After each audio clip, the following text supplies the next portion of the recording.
Hi, kids. Normally, we would do a whole big recap for what just happened with the ship, what the party's going through, and a whole bunch of things. However, we have a big thing we need to solve, which is are you guys going to enact fast action or standard action combat for what's about to happen? I mean, I voted already. Uh, vroom vroom.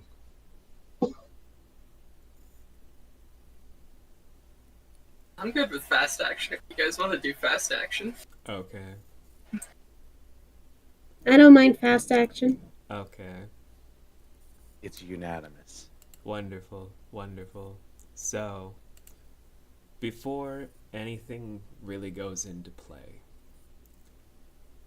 there is a weird heaviness in the air when it comes to the crew just trying to look daggers at Volan, Amatista, Tiny, and Umi, who's just holding on to her dad, who is barely stable as is.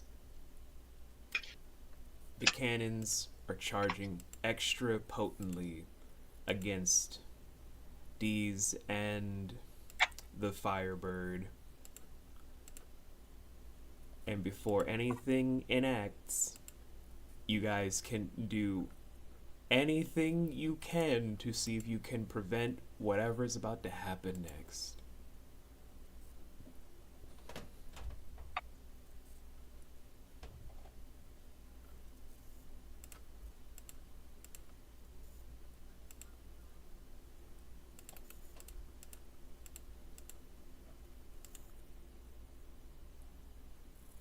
It's wizard time, motherfucker. Fireball! I mean, yeah. Wait. Okay, let me just, Wait, I think that was a joke. I look. The last time I threw fireballs at things, nothing happened. So,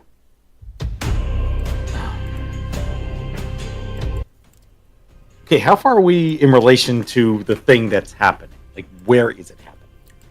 So, you guys are standing roughly on this on 100 by 120 space. You're roughly around 50 feet away from them. Well, you, Tiny, and Amatista. Umi is a good 35 feet away. Because their dad's there. Mm-hmm. I can make it there. I'll be able to make it back. Okay. Wait, can I run while flying? I Like never double my said you speed as couldn't. flying? Okay, then I could make it there and back, but I'd be able to do much. Does that even solve anything? I don't know what's happening. You said it's wizard time, so I mean, fly down there and throw a fireball at them? you tell me. Uh, Okay, I threw a fireball at the ship and it didn't do squat. Yeah. Never threw anything at them. Correct.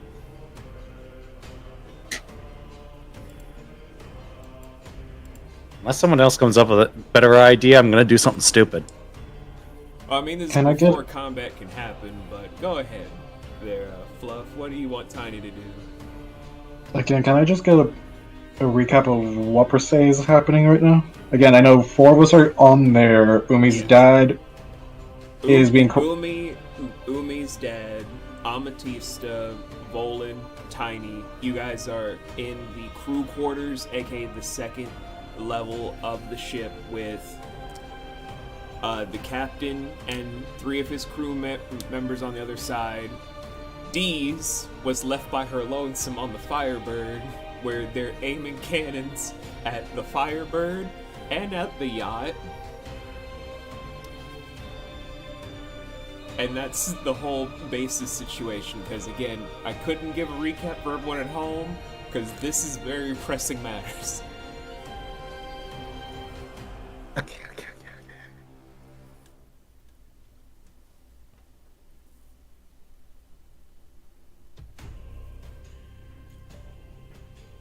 As you guys are plotting this inside, Deez is sweating bullets. Just why am I left on my own? Deez, you can command the damn ship. Bark orders, damn it.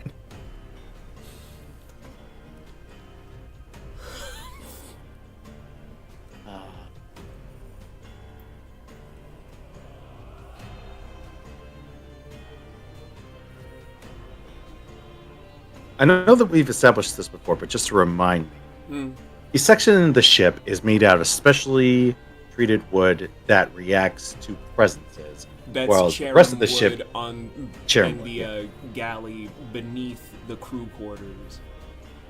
The rest of the ship is made out of plain old regular wood. As far as you know, yes. Or as we know. Way to add that to there. I mean, he's not wrong. Ah.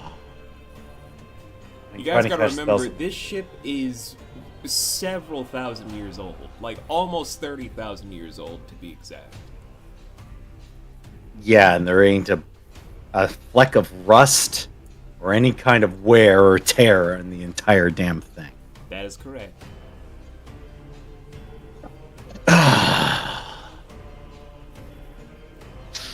I don't trust magic to be able to do anything to the ship directly, and I don't see any point in trying to attack the crew or even the captain. It's not going to stop the ship from firing. Okay, but you guys are sealed inside because of Captain Critias' time. Right.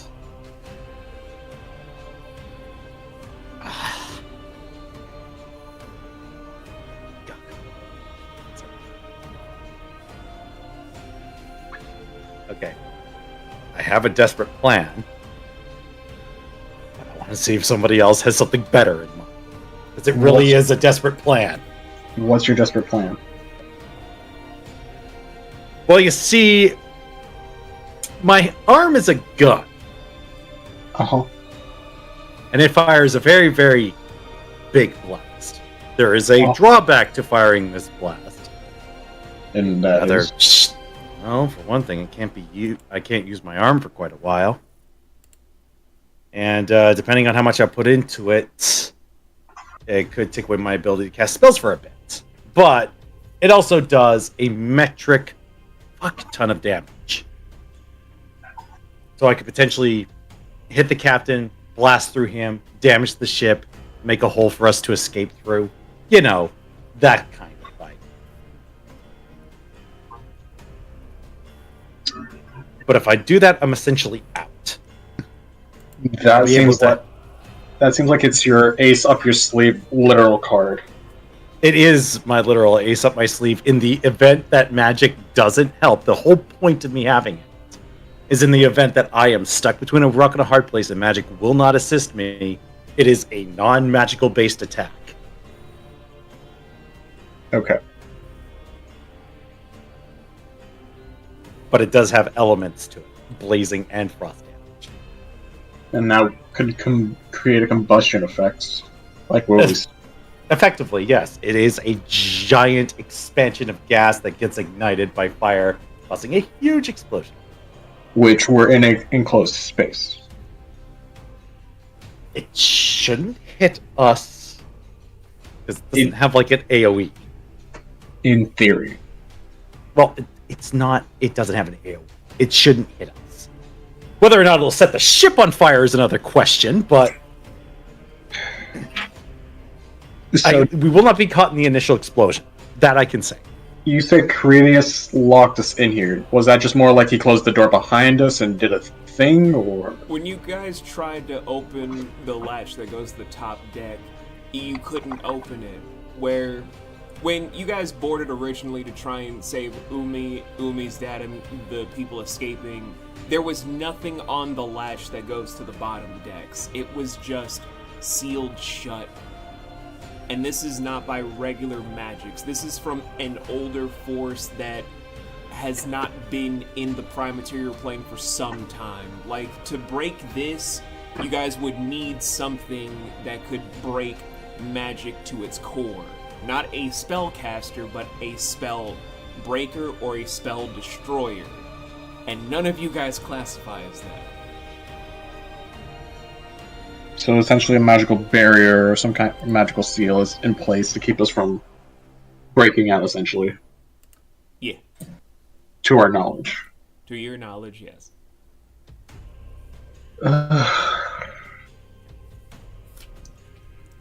And the captain and his crew are just advancing on us, just very casually. They're sticking to the shadows for an unknown reason. They haven't approached yet, but Captain Critias has left them for you guys.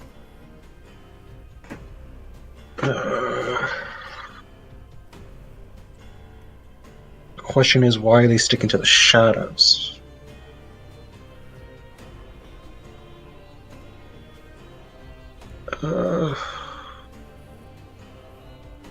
Even still, what are we doing, babies?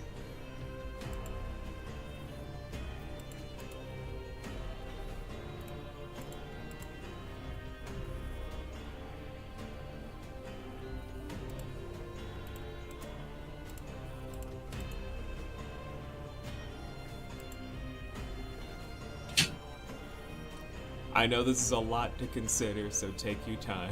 Like, talk amongst yourselves, even do it above table to get everybody involved, because this is a lot to consider.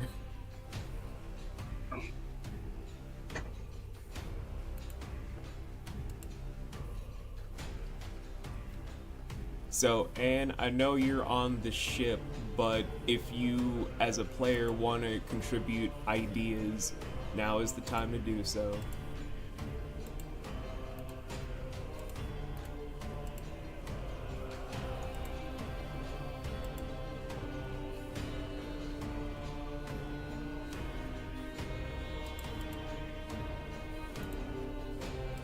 Okay, so Yes. just realized I've been muted this entire time. It's okay, bud. Oh no. It's all right. I didn't say that much, except I have light, the spell light, the cantrip light. Uh-huh. So I could illuminate those shadows. But that would just be like my action.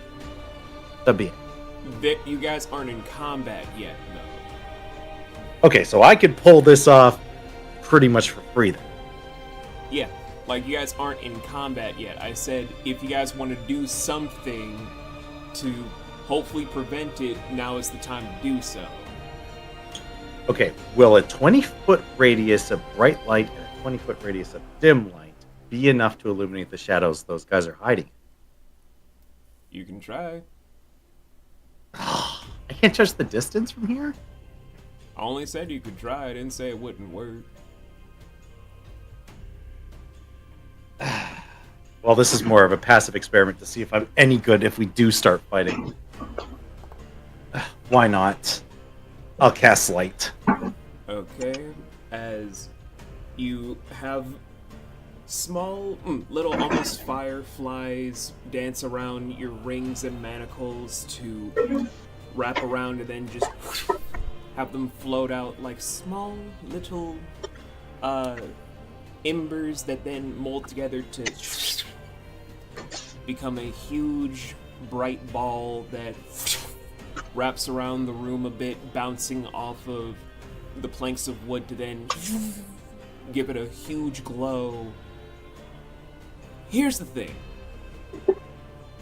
Captain Edmund Bones, the figure standing before you, he looks like Captain Edmund Bones, but he has no mouth. Like he's missing his jaw? No, he has no mouth. No lips. Oh, so like I have no, no mouth mouth. and I'm a scream type of deal. Okay. The other three that are accompanying him, one of them lacks ears. They can't hear. One of them lacks a nose. No sense of smell. Last one, no eyes. Can't visibly see.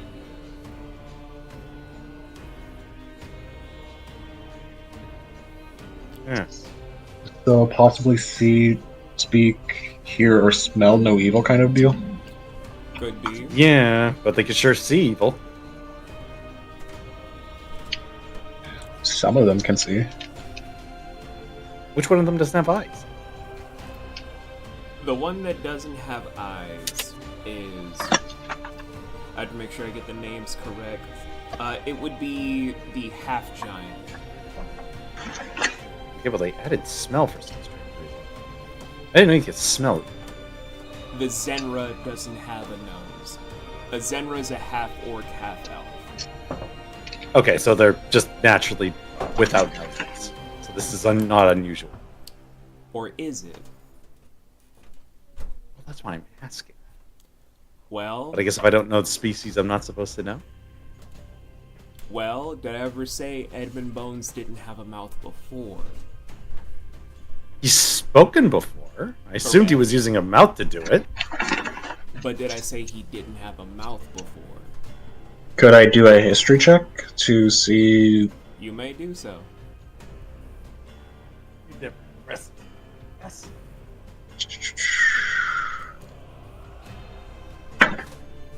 Oh, natural 20. Add Oh, 2 yeah. to your history. It's nothing. His history was just neutral.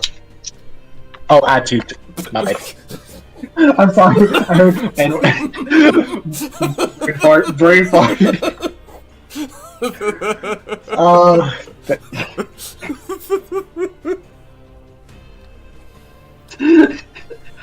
I wanted to add 2 to your grade. I'm okay, Teach.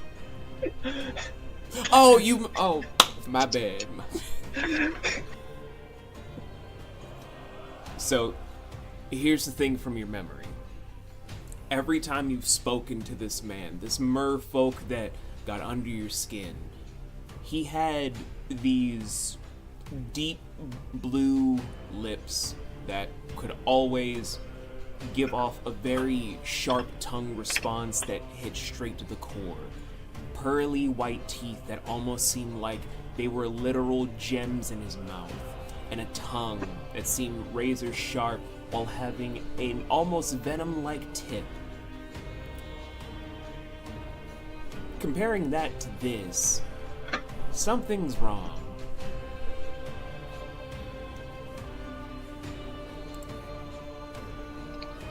Tanya would then speak out to the captain. What happened? Did Benefactor steal tongue? You just see him tilt his head to the side while his left hand reaches for the handle of the blade.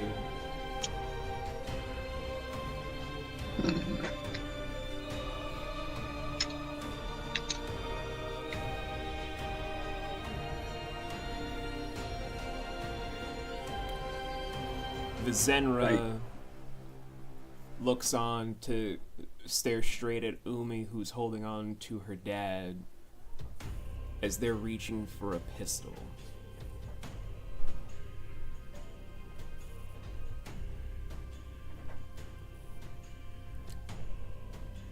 Umi? What would you be doing in this situation? Would you be paying attention, or would you solely be focused on your dad's condition? Mm.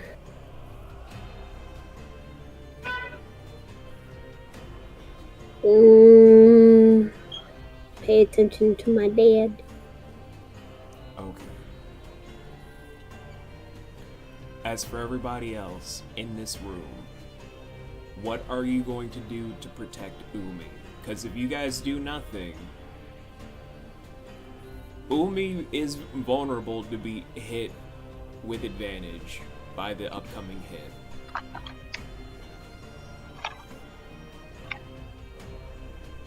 Strider, if you're saying something, you're muted, buddy. Jello Jack.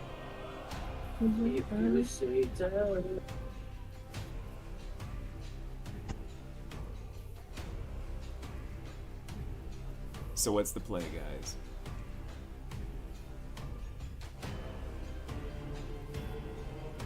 I'm just thinking.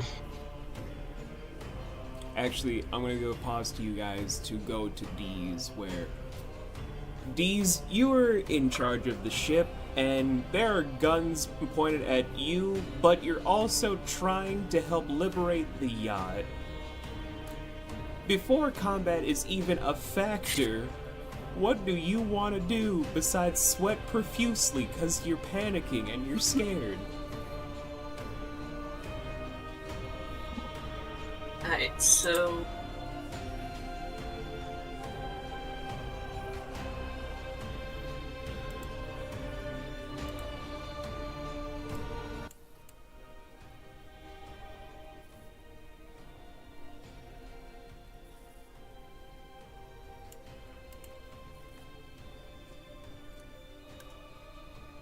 Combat hasn't started yet, so you don't have to worry about any maneuvers for combat unless you just want to jump straight into trying to destroy the ship.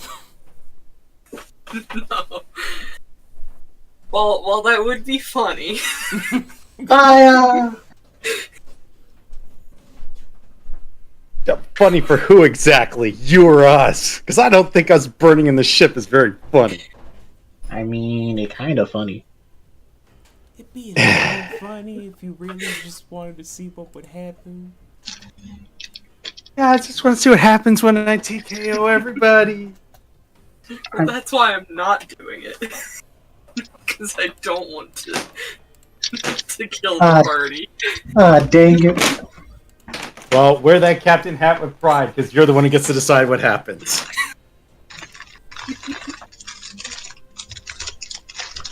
Captain Dicknuts reporting for duty.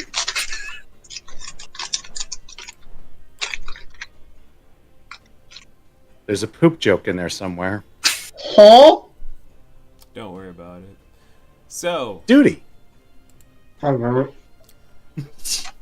D's, what are we doing?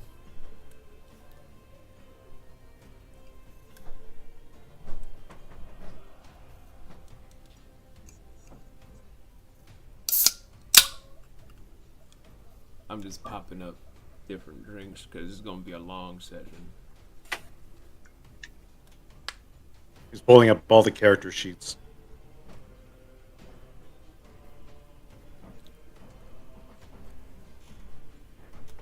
As I'm just now realizing that Anne has the toughest one because she's not just responsible for herself, but she's responsible for her crew with the council and Tiny's wife and his friends. Mm-hmm. No pressure, D's. While at the You same, were made for this. No pressure. while at the same time trying not to hit the ship in certain areas because she could effectively kill you guys with the armament. Fire all over the place. Aim low. Aim low. Wait, Aim does she for- know where we are in relation to the ship? She would not know. Aim for that Yeah. spot that just happens to be on fire. Nothing's on fire yet. Yeah. Volan. Burn the ship. I will get there. I got a magic missile, Mr. Pistol Arm first, though. Say that 3 times fast. I'm good.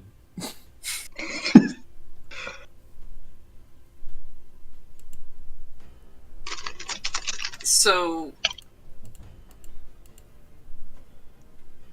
Yes.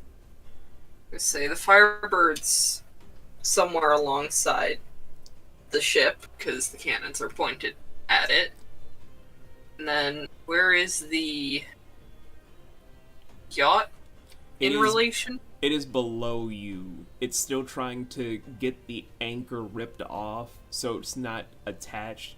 Because while the party inside doesn't know it, the giant man of war is still torpedoing towards that bed of water at the bottom of the fog mountain.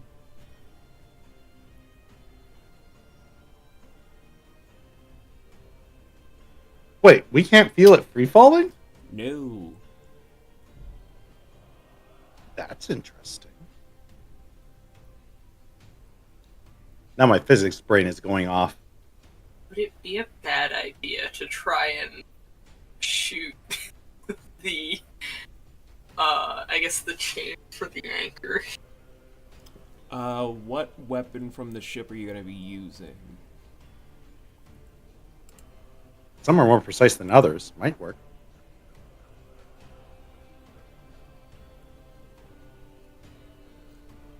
You can find all the armament in the Adventure Party's Crew Act 2. Yeah. There's a lot of choices.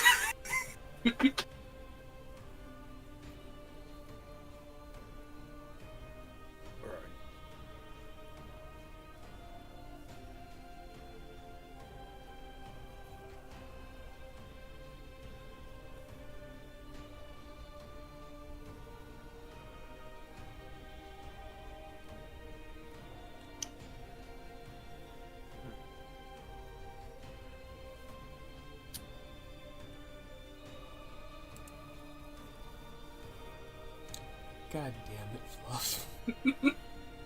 So if I had to pick one of these armaments to use for a shot as precise as that, I would personally go with probably the harpoon gun. To be honest, I might not actually be able to do it, but at least we know that a harpoon is shaped in such a way that it's going to fly straight. As long as you got good aim, there's a pretty good chance it's not going to deviate.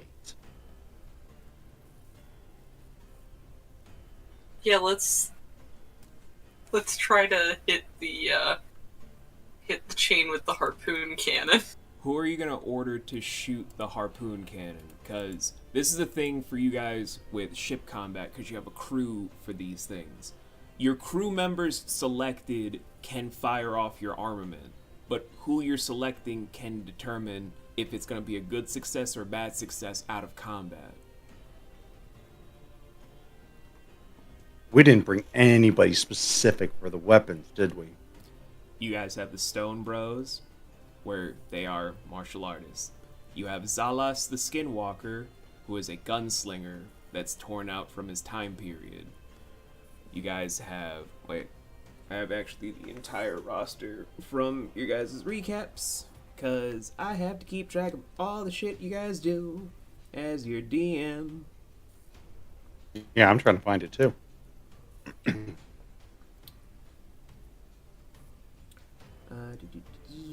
Here we go, session 57. We're on session 69. Nice.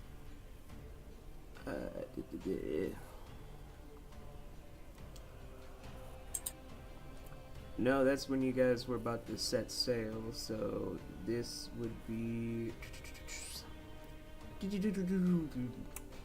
Here we go.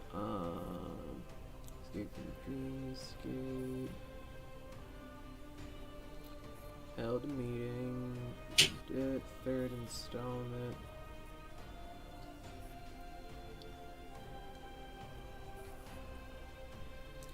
I know you guys officially decided on the crew at a certain point, but I'm trying to remember which session, because it's been so long.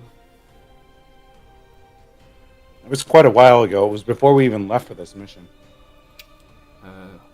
Maybe it was session 56. No, I just read the stuff for 56. I know a list was written down somewhere. It's somewhere in your guys' chat here. Yeah. I'm just trying to go through the recapped notes.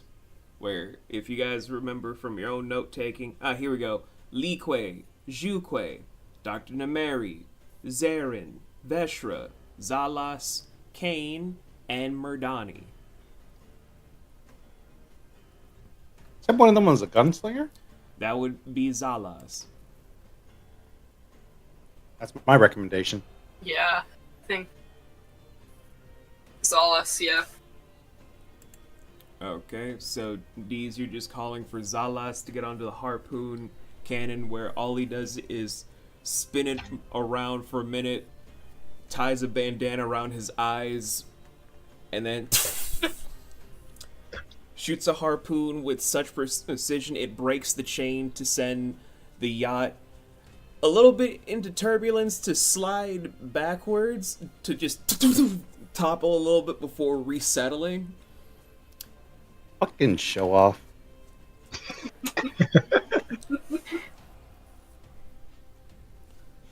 As he tries to now reel it back in because it just slightly nicked the rudder of the man of war. Ooh. Does that affect just steering? No. Well, it's falling, so I guess it doesn't really matter right now. He's just like, next time, D's, can you give me a challenge next time? Have him take out all the cannons. As he's just gonna be taking his time reloading the harpoon cannon. You saved Deez's wife and his friends, maybe. But the cannons are still pointed at you, but we'll address that as we figure out what you guys inside are doing, cause that Zenra is still getting their gun ready against Umi. So One of two things is going to happen to that Zenra. Either I'm going to magic missile them until I get their attention, or I'm going to target their arm and try and blow his hand off. okay. My only question is, can I target a specific body part with magic missile? I never said you couldn't. Then all of my bolts are going right into his drawing hand. Okay.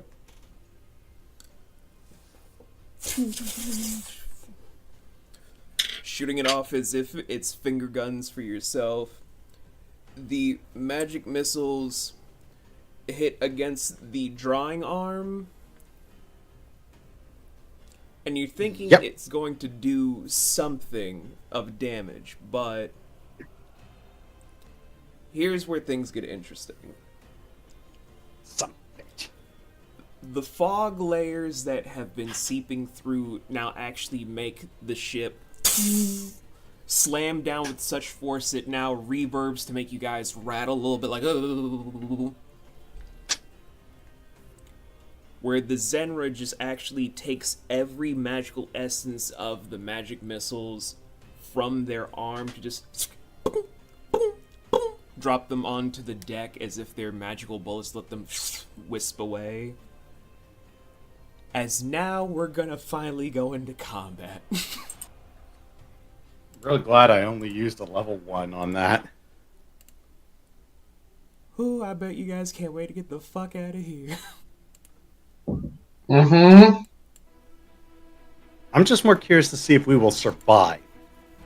So, opting for fast action combat, Edmund Bones goes first because he's the fastest in the room.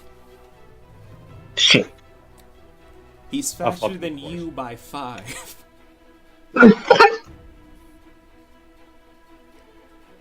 I suddenly regret our choice. I regret this fog. Unfortunately, I can't take it back. I respect you guys' decisions. We don't. I That exist. is going to be a 96 against Tiny, which I believe will hit your armor grade. Armor grade currently 17, so possibly yes. That's above.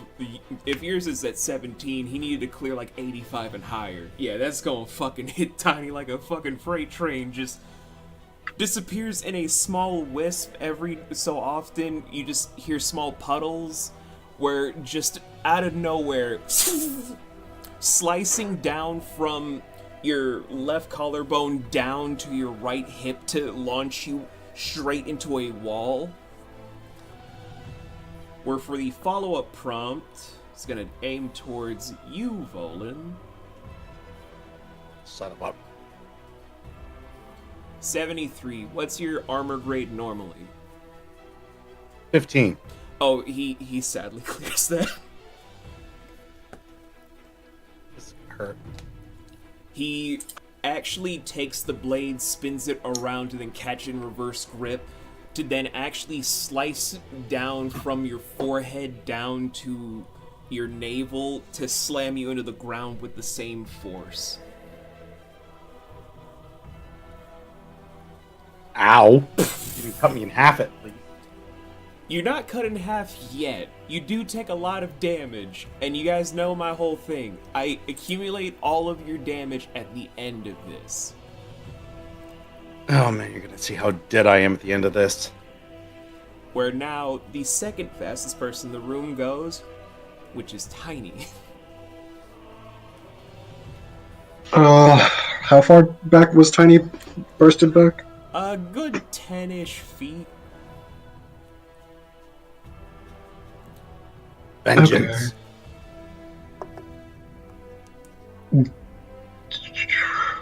Because I'm trying to remember where the prompts are. Go to Wavemaker playtest. Because I want Tiny to do a slug it out and just Okay. burst past the captain and go straight for the gunslinger. Fair enough. Roll that D100, pimp.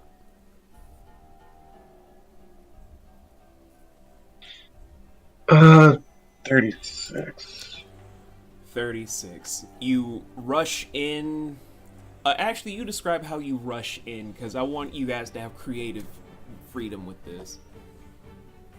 Again, being like a blur with just like two beams of ethereal light, Tiny attempts to just go in for the slash between both the arms of the gunslinger. Upon seeing this incur, all you actually see is instead of them drawing a natural gun, they just wisp around with... It's kind of funny what is drawn out. It's not a gun. Just gonna point that out right now. It's not a gun. What they pull out is literally a half druidic staff, half claymore blade that actually shoots up to slash against your weapons, that actually crack the ethereal essences. So be careful, because this is the first crack in your weaponry. If they break them 2 more times, your constructs get destroyed. Okay, am I able to do any more prompts, or is that my You turn? have 1 more prompt.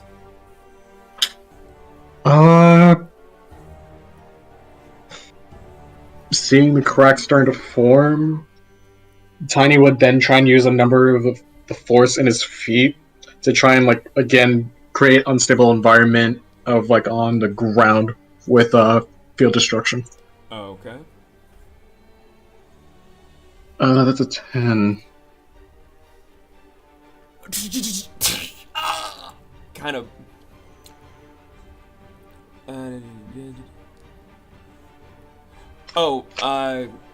Strider, all the fast actions will be listed. It doesn't have to be on your sheet. They're just prompted up whenever you declare with your scribe or DM. That's how I've always done it. Don't worry, buddy. Alright, fair enough. Thought it would be better to have them in the sheet, but that's fine. I mean, we can put them in the sheet for, like, campaign, too. I'm not impressed about it right now. But, Sure. Tiny, Later. you kind of, like, break your pinky toe trying to slam the ground and just like... Yeah. Who needs a pinky toe? Alright. The second fastest person in the room is gonna go next. Oh boy. That will sadly be the one without ears. Oh, Can't hear us fuck. scream, at least. This is gonna... Whew. Okay, Umi, what is your armor grade normally?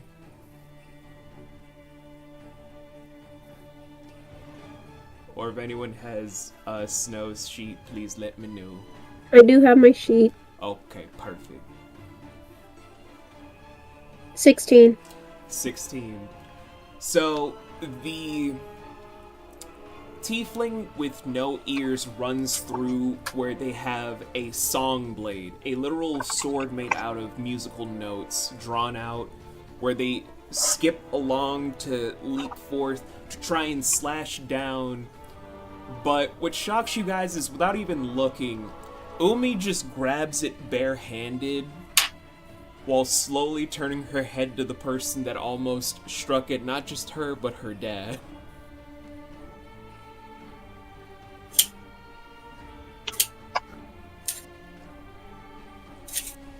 Eyes as cold as a blue lock player. And for those of you guys that do not know that anime,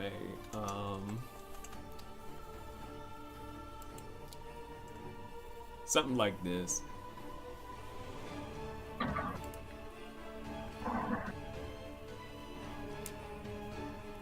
Well, hey, Umi in the fight. Yeah. But the tiefling with no ears is gonna try to attack again.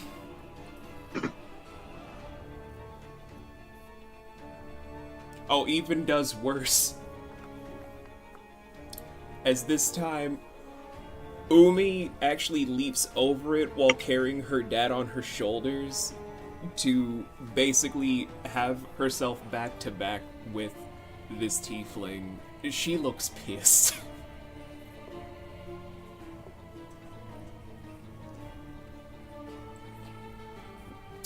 Okay.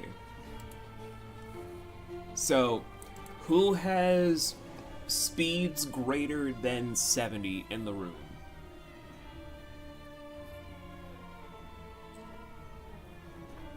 What's what? Who has natural speed greater than 70 in the room? Walking speed or Natural speed, like your highest speed has to be above 70 to take over what's about to happen next. oh well, then not me. Highest I go is 60. Okay. Mine is still at 30. Fuck. Okay. So, next up is the Zenra, who is gonna give a hurtin' to Tiny. Okay, first one kind of goes in where Tiny is able to dodge in a blur, because that was a 50. But let's see if... Nope. Tiny's able to block this one with the constructs, cracks and all, but this time just with ease. So we're okay for now. We're alright for now. However, now is, oh boy. Yeah, it's gonna be the, Satyr's turn, who is gonna turn their attention to you, Volan. Hi. Whoo. Let's see. They're going to miss where you actually are redirecting the light to blind them midway through their attack with a 35.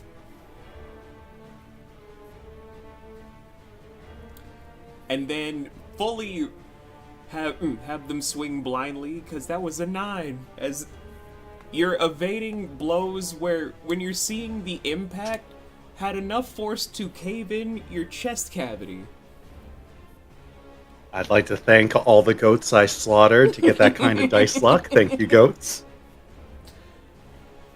As it is finally Volan's turn. And I apologize to all the satyrs who may have lost family members. With, actually, the Firebird right after you. So, these, you'll have some prompts right after Volan. Okay.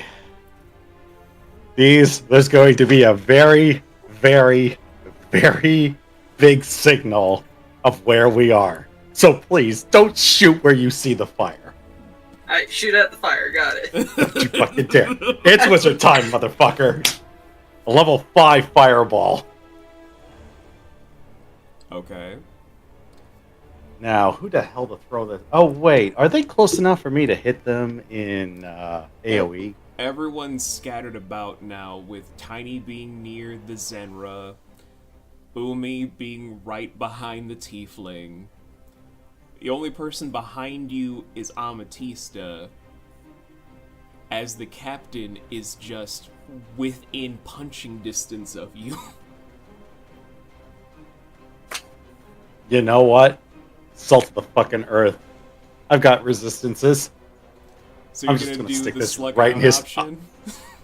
Oh, I am just going to slug it right into his face. Roll a d100. Blow the both of us to hell and back.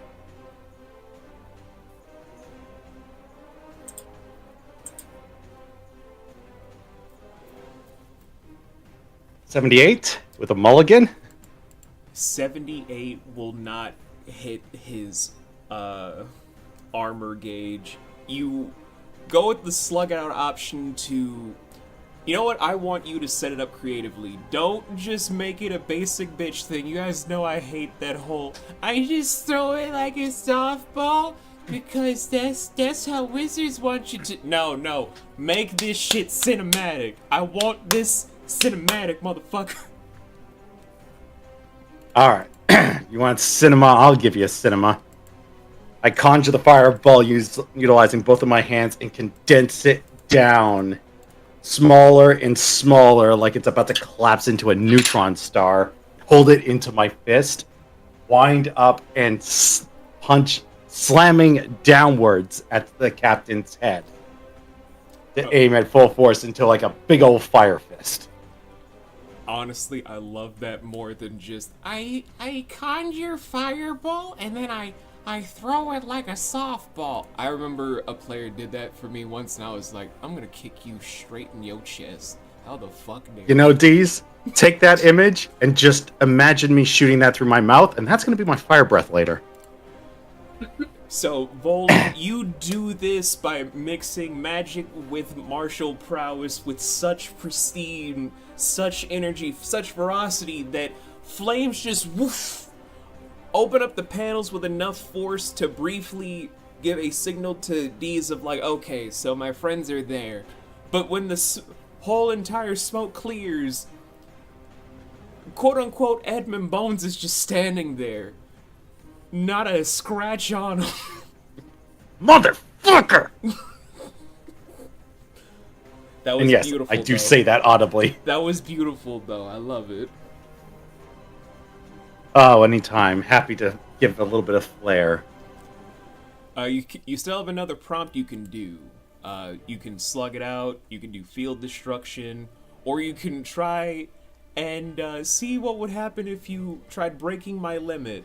But I don't recommend it if you don't trust your dice. Considering I had to mulligan my very first fucking roll of the day, I don't particularly trust my dice. I'm gonna continue to slug it. I need to have a spell that... Oh god, I don't want to press my luck by doing that again. Just double fist fireballs. I mean, this is fast action combat where cinema is key. You could do what you want with Slug It Out. You know what? I'm gonna take something that I haven't used in quite a while, and hopefully it'll do a fair amount. I'm gonna use Shatter. I'm going to use a built-up level 4 Shatter that is usually a level 2, so 2 stages up. It's got a 10-foot radius around it, and it's... I believe it's sonic damage? No, that's thunder damage. Well, I'll go with Sonic. It sounds cooler. Sure, I mean, at the end of the day, he's making a really loud sound and just turning that into a cascading explosion. And what that sound's going to be is that I'm going to lean in real close and say, right into his ear, Shatter! Roll that D100. And it's just going to rep up.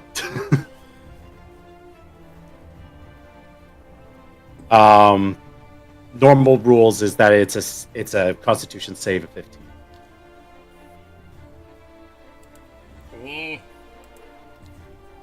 Damn you, wizards! How dare you ruin the fun? I just got to convert it, I guess. Well, actually, shit, I forgot to do the bonuses for that.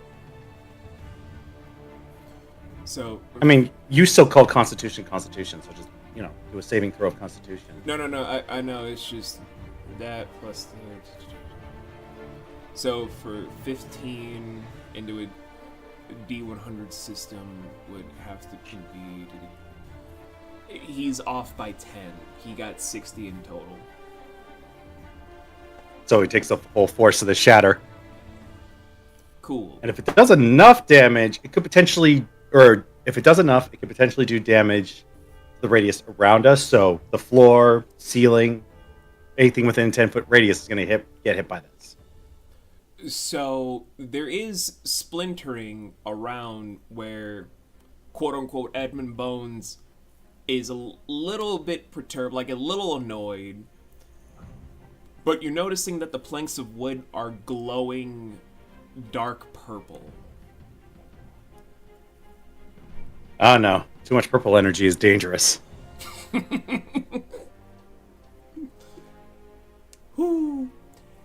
As you're wrapping your mind around that, D's, you're up with, I'm assuming, Ametista on deck after. So, you're in command of the ship. You have ruling over what they can do, but you have 2 actions and fast action for the ship. Choose wisely what the ship will do. The captain's hat magically appears on Jesus' head.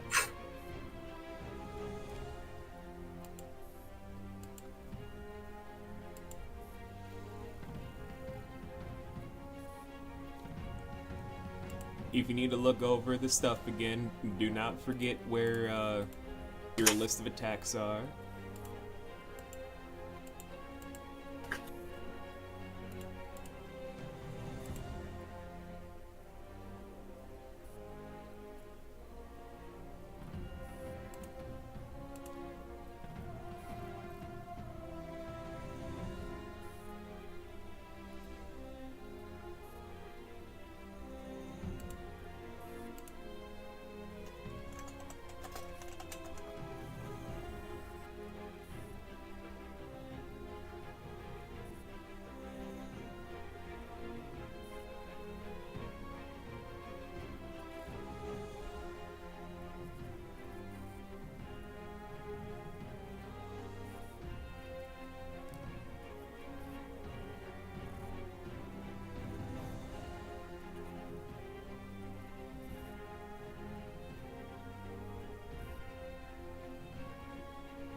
I keep forgetting that Anne might be a little overwhelmed being in charge of this.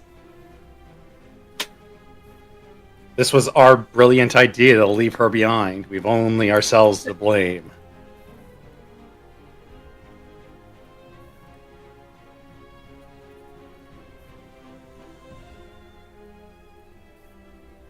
So true.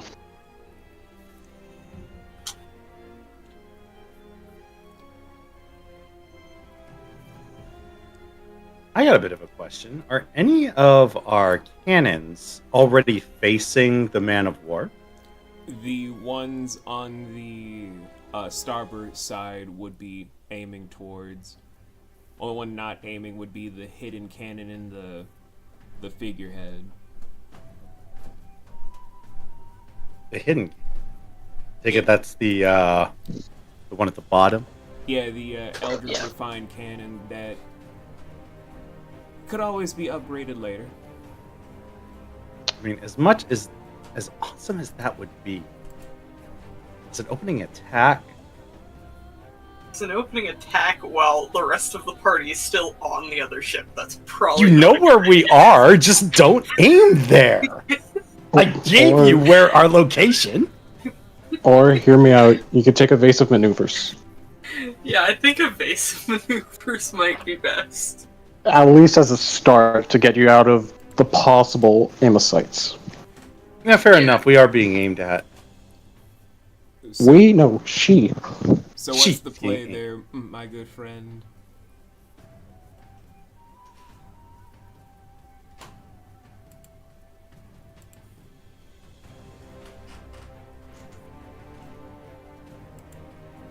Yeah, I think the play Deez is gonna command the crew to have the ship take evasive actions. Easy enough. Zhuque is just gonna try to raise you guys upward, but in doing so, the man of war will be unloading 10 shots towards you. I have to... Well, it has to beat 90 or above to hit. Okay, 1, 2, and a natural 100. Yeah. So you take some heavy beating to this. It was nice having a ship while it lasted. It's still standing. But it's a little beat up on the heavy side where there's smoke. Especially since Veshra is below deck and she's Probably in very good unhappy shape. by this. But you're out of the line of fire right now. You're above the ship to where you're able to see the top deck from where you are.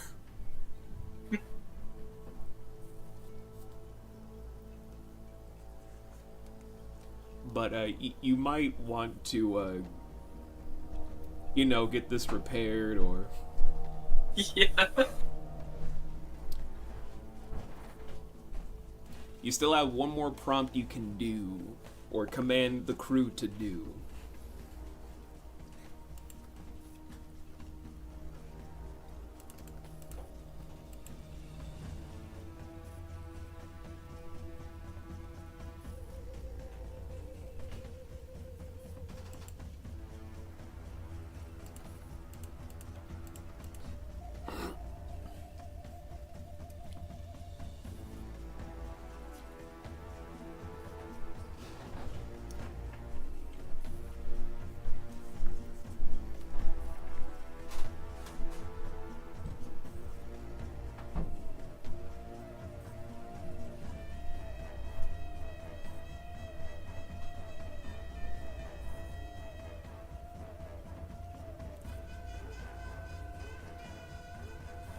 Would you like some assistance, Anne? Yeah. Yes, please. Guys, help Anne. Okie dokie, Smokey. So right now we've just done an evasive maneuver. There's a pretty good chance that we're not going to be able to hit anything doing that. Are there any restrictions to our actions while we're in evasive maneuvers? Fast action means you guys have full reign for cinematic appeal. Well then, I would recommend, if we are able to maneuver our cannons in such a way, that we just do a good old-fashioned port side or starboard side broad shot on the sucker. Hit everywhere that we aren't. Aim for the lower decks.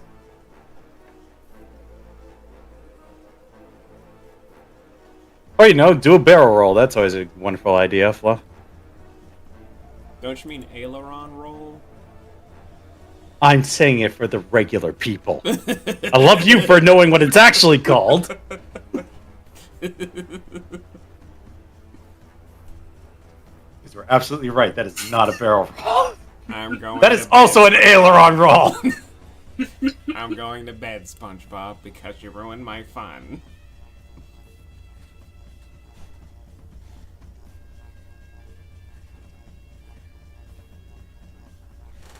So that's my recommendation, Captain D's. Just open up those cannons and have fun. If I can make a recommendation, maybe try and figure out what's giving them more speed besides just normal acceleration. To go on this turn or another turn to stop it from just careening. Isn't it just falling? It's slammed down and sliding down at high velocity now. Oh, so it hit something.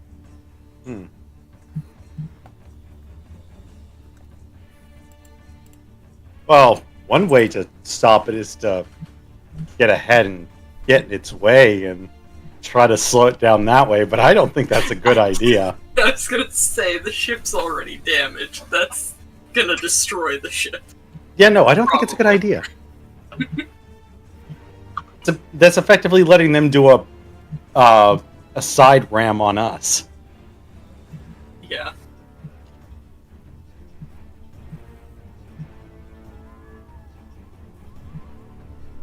So there are some ideas for you, Deez.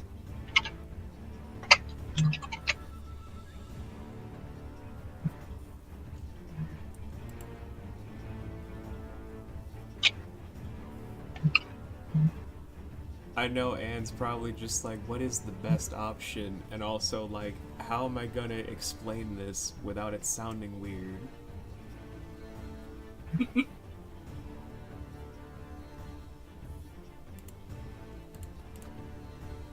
It's okay, Anne. We aren't judging you harshly. Everyone in chat is. I know I'm not judging Anne harshly.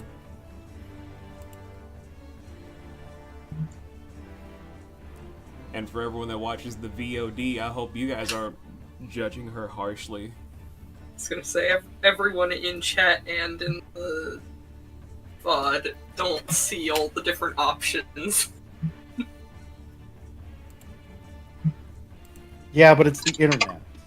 Empathy went out the window a long time ago.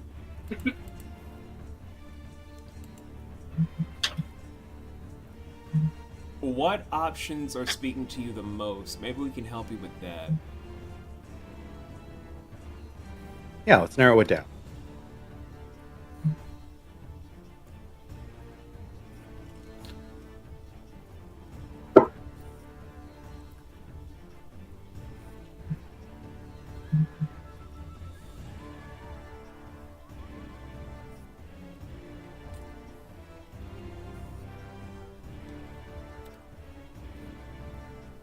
Wait, Anne, are you looking at what I think you're looking at? Maybe. Are you Depends on looking what at you the think. arcane discharge? You know? Not gonna lie, I looked at it too. I was gonna say, I was looking at that for a bit. You know what? I think that might actually be a good idea. There's not much of a drawback if it doesn't work. True. And the immobilization And we would be are nice. above the ship, so they can't shoot us, in theory. Well, it's a theory we're going to have to test out one way or another. Making it a sit-still object makes it easier. Plus, who knows? Maybe you guys want to take the ship as a trophy. A man of war made of wood? I'll use it for firewood. You never know. Again, they also have a lot of things apparently underneath. The books, some secret treasure, cherrim wood you guys might want to use in something else. Okay, fine. We'll save it for the library. And this is why you can't burn the entire ship down. I Save didn't. books. I didn't aim for the library now, did I? I aimed very specifically for the captain's smug-looking missing jaw or missing mouth face. Well, that could be anywhere. So, Well, his face is usually on his head. what's the call? The call is the arcane discharge. Yeah, let's go. Alright, gonna see if it can resist the immobilization. No, it's sadly gonna miss on the immobilization. Whoa. So, as you guys are floating above, you have whoever you're gonna command that you think is good with magics.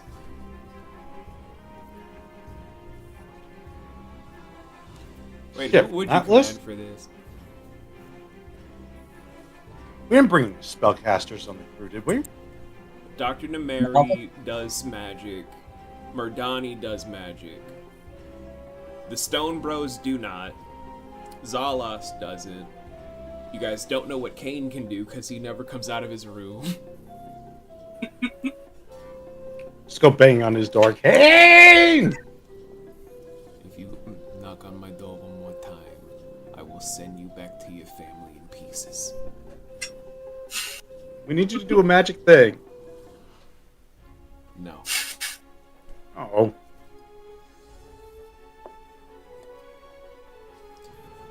Well, whoever you command, I don't know who. I'm not a micromanager.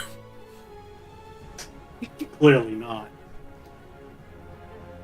It goes through to where, as it's careening halfway towards the descent, it actually fully stops, but in a jerking motion that actually slides everyone inside a good 5 feet forward from their position. Just, oh! Ah, yeah, I slid into the captain. Ugh.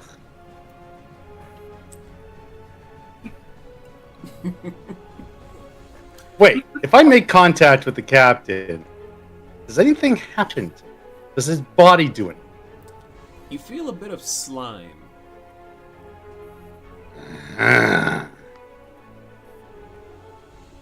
Onward Alright. to Amatista's turn, where I actually... Fluff, no! God. You bitch. Oh, God. No! Not again! You bitch. Damn it, Bolin, this keeps happening to you, man! Why do I keep making out with random people?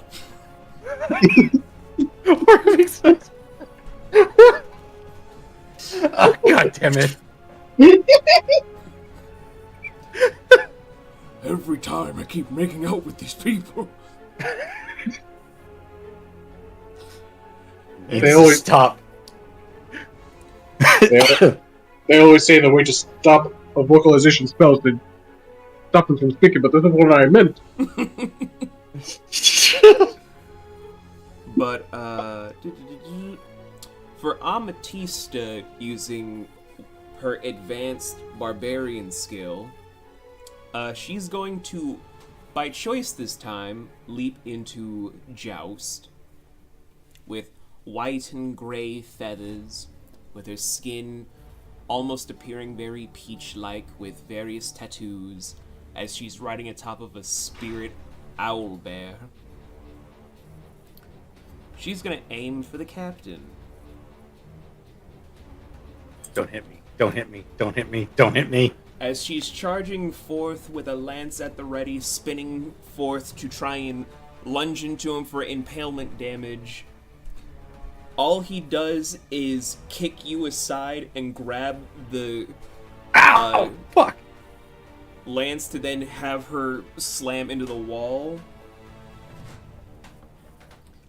which Amy does not appreciate, as she goes for another. As she just barely hits by spinning it around to have the lance and one of the paws strike through to launch the captain away a good 15 feet from both you and her on her mount. You doing okay over there? Or do you need some assistance?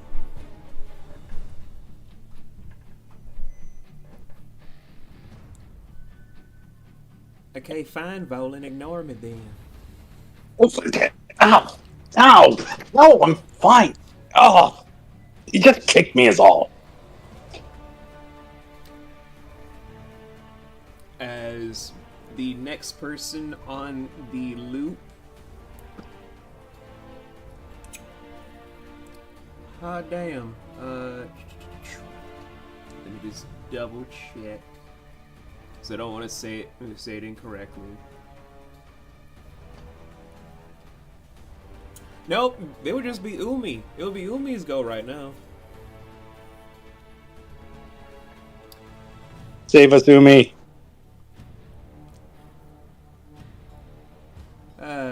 So, Umi, do you want the good news or the exciting news? Tell me both. The exciting news, it's at 70%. The good news is your turn. What do you want to do with the person that tried to attack you and your dad? Like, what prompt are you going to be doing? Fast action, and we'll attack them. Slug it No. out or... Slug it out. Alright. Gonna need that D100, baby. Okay. Let me get the dice website. The fuck is it? Fly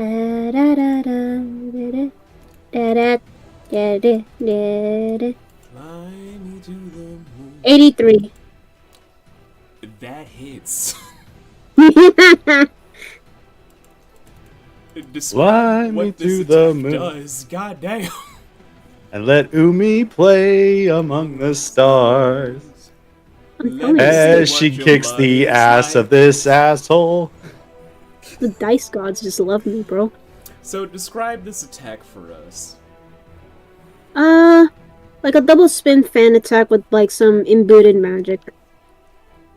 All while holding your Oh, dad well, just- in your other arm. God damn. Is there any more awesome you would like to contribute to the rest of this? She has one 'Cause, you know, more we could- prompt she could do. How about saving some of that awesome for the rest of us? She did it while holding one fan in her feet, the other with her free hand, not dropping her dad once. I feel like we're being woefully inadequate.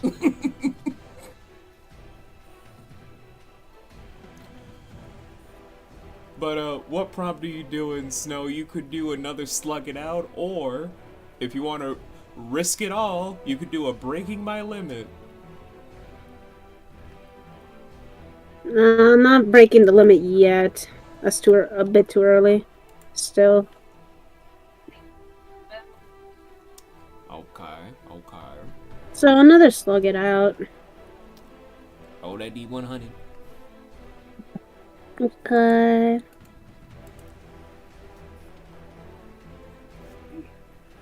It's a 33. 33.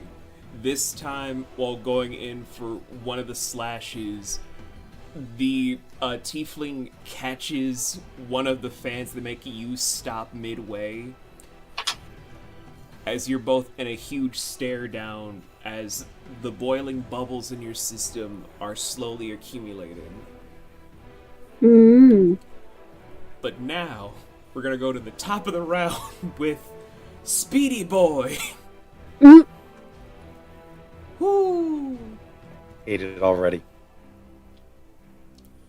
He's already got his favorite target ready. Oh, joy. I just love it.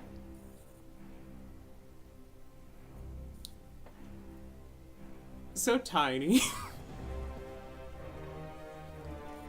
Time no here. Please come back later. So he I think rushes we're woefully forth unprepared for this. with exceeding force to inflict impalement damage straight through the abdomen, to have you slam into the roof with the first prompt. Okay, I would like to help him beat that. Okay, so he will take some damage along with you. Please. And as he's... He has to. Hmm? He has to just make a test. That's about it. What's the dex save he has to do?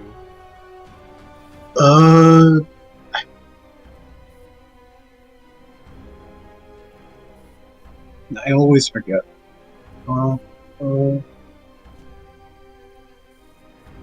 I think that'd be against my casting ability, right? I believe so, yeah.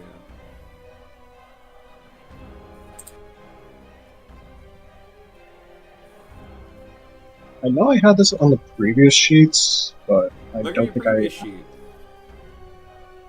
Yeah. At this point, I have like 3 sheets open.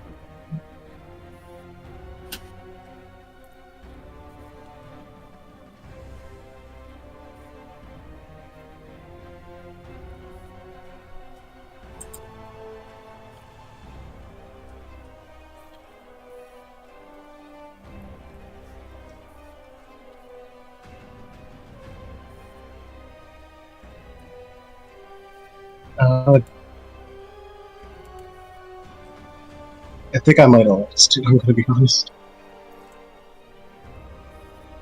Gosh. You might have lost it? Yeah, I always make new sheets when it comes to level ups and everything, and it might have been lost with You're certain. fine, buddy. You're fine. Luckily, I have backups. So, if you were to do something along the lines of what I think you're trying to do for being a green,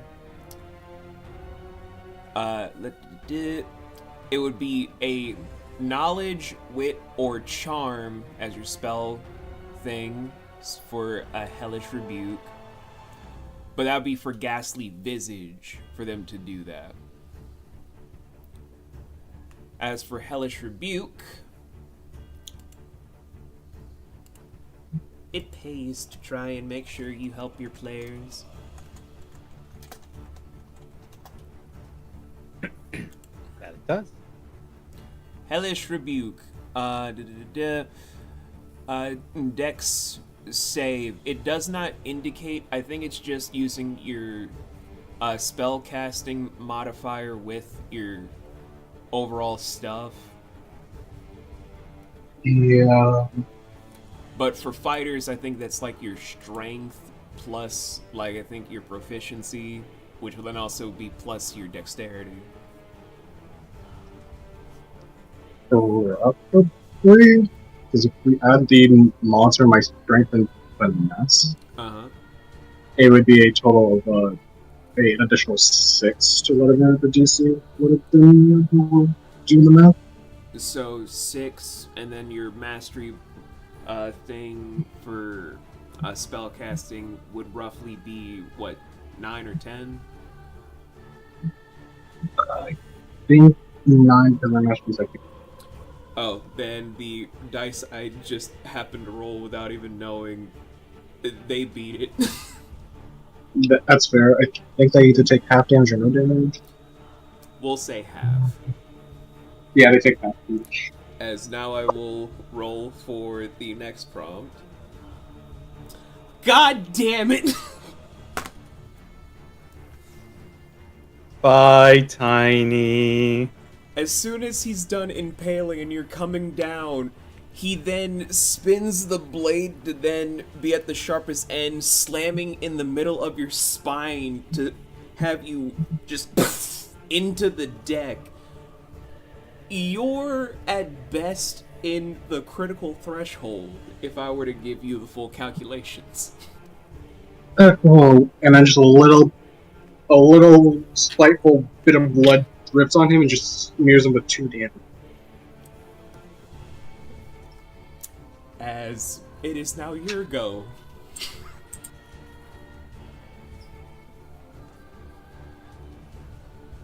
Swear to God, Tiny.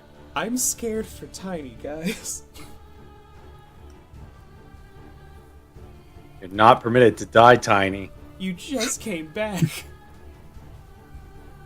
Yeah, you have to at least last one more mission before you get to die. Just for the good times. I guess I'll use my bonus prompt to activate the Omega for one. Oh, damn. I mean, if there was ever a time, it would be now. Would you like to describe that whole sequence for everyone? So Tiny on the ground, again, just his blood just smearing about on this ancient wood.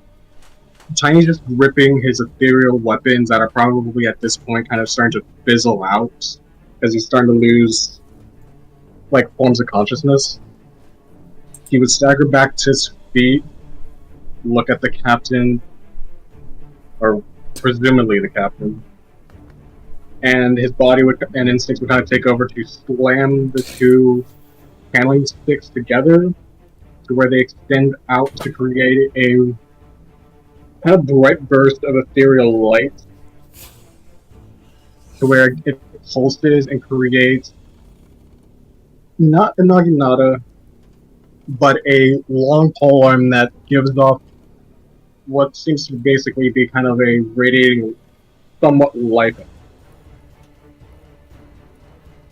of just, again, ether between one end creating a straight spear end, but at the base end appears to be a mace that is just concentrating, flickering until it fully solidifies to create the spike points on the mace.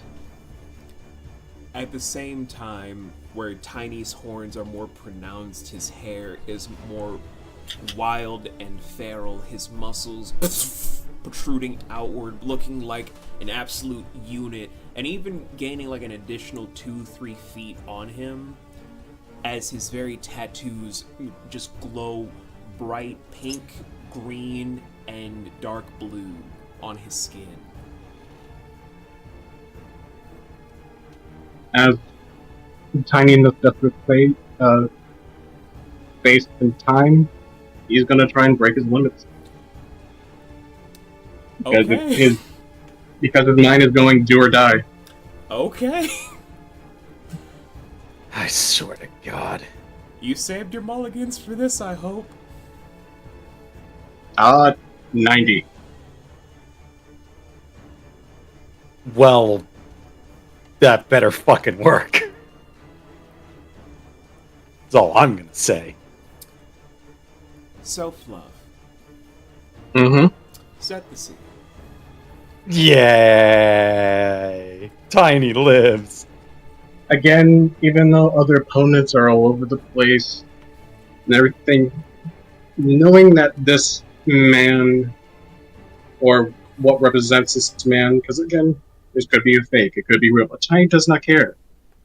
As this creature in front of him is aligned with Captain Critius, and Tiny refuses to play along with their games anymore, to where he allows the spiked end of the spear to jab through, to where he then brings it down to the base on where it will land on wood, before pulling it out, and then repeatedly and fairly take the mace end to pummel the very captain into nothing but paste.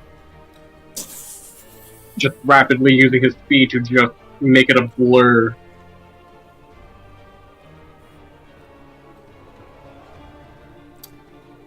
So in this whole moment, just breaking down this creature into utter paste, the wisp around him dissipates, with the other three that were behind Tiny having the wisp dissipate, where standing above this, you're seeing that what remains was a hobgoblin disguised with their, or what the remains of the mouth, you see that was sewn shut.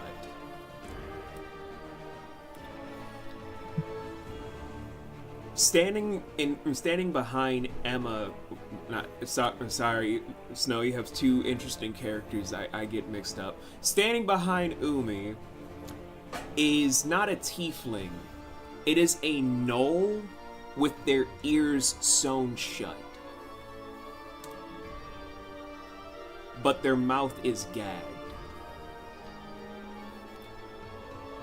The Zenra you guys saw, it's simply a wood elf that had its nose smashed in and their eyes and mouth stapled shut. And the satyr that tried to attack Volin, they just had their eyes ripped out with blood stripping down the face of a Vidalkin.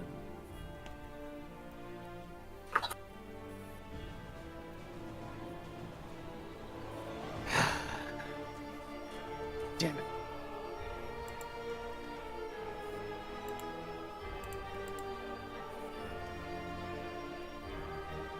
So, question.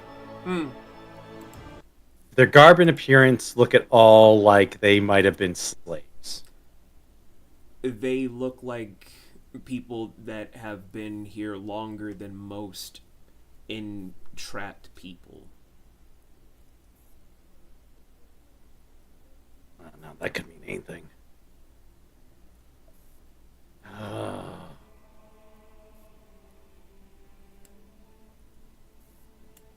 Oh well, it's not my turn anyways. No. You guys could continue to beat these people to death, or you could stop now. Alright, That's Fallen's the gonna thing. go, wait, stop! Huh? What? They might be coerced. You lot. You're not the ones we thought you were.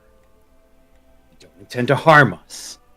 This is your one and only chance to stand down. I pull the damn gag down.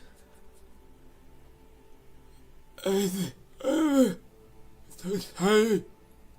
I have no choice. It's either we kill you or you kill us. There's no escape for us now. How about this for an alternative? Escape with us. We can't. Why not? We're bound by the fog, Sonny. There's no escape when you're bound to the fog. So would you rather we kill you? There's no other option, son. What if you leave the fog rim? We die either way. No one leaves when bound. We belong to him now. Who is he? Vivantis Vorvo Senior. He's all around us, awaiting the arrival of his son to liberate him. Would you rather, if we get shipped out and finally break free, would you be willing to be okay to die? To finally be out of this curse? We have... As you then starting to see tears race down. We have no choice. We belong to him now. Even in death? We belong to him now. As he is just trembling, stating all of this, Ametista drops her fury to look everything over, then just look to you guys and state, Omi, can you at least get your father off of here? We can't have him for this.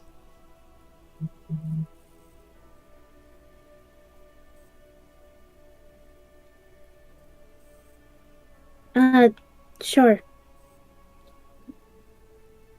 As Umi just carries her dad to see that the latch finally opens for her.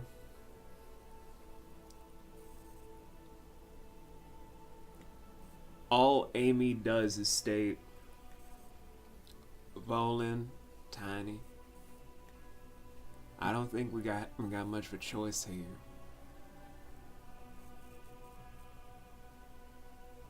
I don't have enough time to come up with an alternative. There's not gonna be an alternative. I refuse to. Volin, What? for once, can you listen to what I have to say? Stop running off at the hip. Guys, state peace. I don't know about you guys, but from my own upbringing from the Sky Islands, I know that when there's curses abound, the only way to do it is from the source. From a source like this where it's apparently everywhere, what choice do we have for these people that are merely trembling to... And as Amy's trying to say this, one of them tries to run in with a weapon as she just uses Canute in staff form to slam it down. We have to leave them.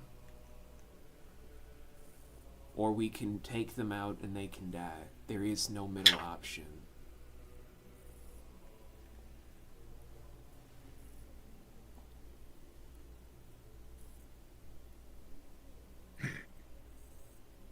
They're not too far gone. As Tiny would just go to the one that was speaking down, even if you are not free now. Please forgive Tiny. As Tiny would just take his head. Go take it off. As he tries to perform what he considers a mercy killing, something probably in Auslan that probably happened. At least given on the case. This is plague then. If you can. Everyone pile them up into a group. I can at least end it quickly.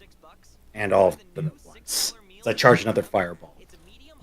They all just gather together at this very moment because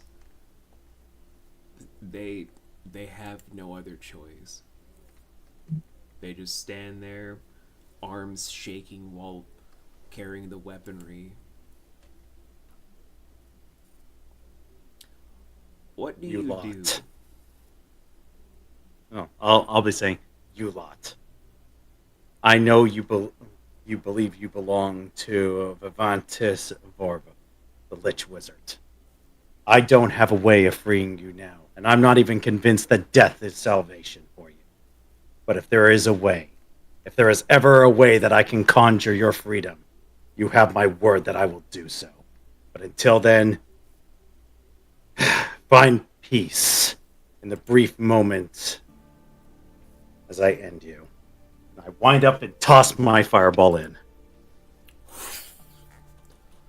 As you toss it with care and with credence, the only thing that you, Tiny, and Amy will hear are echoes of them from the past, where some of them just lived normal lives long before there was ever an Age of Agernon. Some of them kind of seem like they have memories of a long outstanding winter, having families, going on their own adventures, finding peace, trying to travel together. And then there's the memory of them in a hut with a very old man. Old man with hollowed out eyes. And then the next thing that they remember is drowning in a dark, bottomless sea. Chains wrapped around them. Their souls being intertwined and strewn about in a giant loom, with the old man cackling. All while having an infant son attached to his back. And as the fireball finally lands to incinerate them in a blaze of glory, they don't scream, they don't do anything but cry as they try to muster up the strength to smile as their bodies wither away.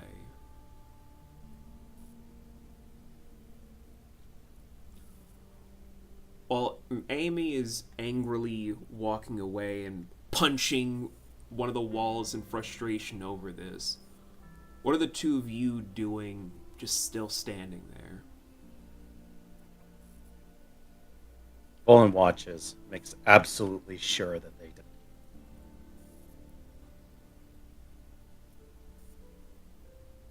Tiny would just be grabbing his head as it's probably throbbing as he returns back to normal, still wounded. Oh, right. Tiny, you're down to 15 in your essence pool. Yeah, how dead am I? Should You probably are find that out. at 5 points below half. Points below half. Alright. Yeah, Tiny is just grabbing his head and is kind of growing paler. You okay there, Tiny? As okay as a only can be, who is going to be purple. Gotta get the doctor to have a look at you. You able to make it back to the ship, or do I need to help? Tiny need many things right now, but Alright. if Volvo have a little alcohol, it'd be better. I don't drink. It tends to burn in my mouth. Oh, because you spit fire out me. Yeah. Yeah, I drink strong enough stuff and it just goes whoosh right in there. Tiny hate to ask, but do you happen to have any of the good stuff from Mr. Ratman? Honestly, if we raid this ship, I'm willing to bet you anything we'll find rum. Tiny was not talking alcohol for once at medicine. Oh, medicine. Tiny hate to ask, but Tiny do not know that he's went after the void realm.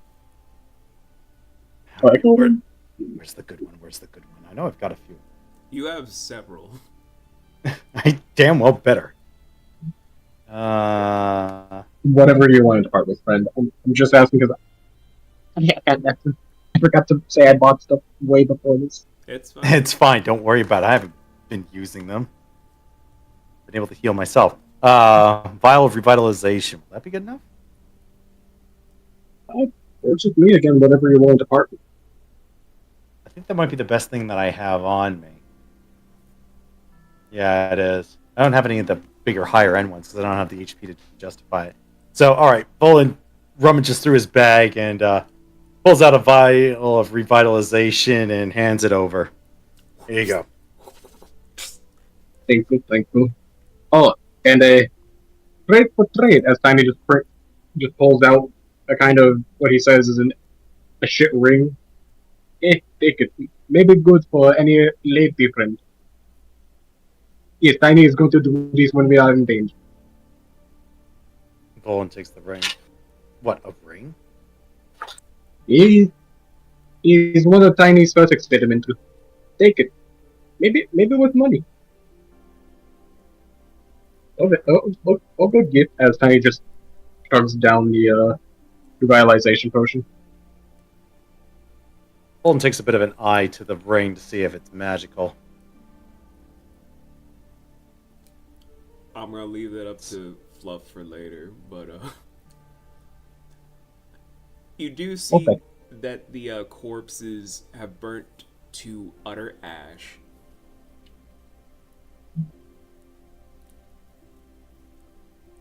Just pauses a brief moment and then turns to Tiny. Let's get going. I'm sure Deez is having a hard enough time commanding the ship as is without having to worry about us.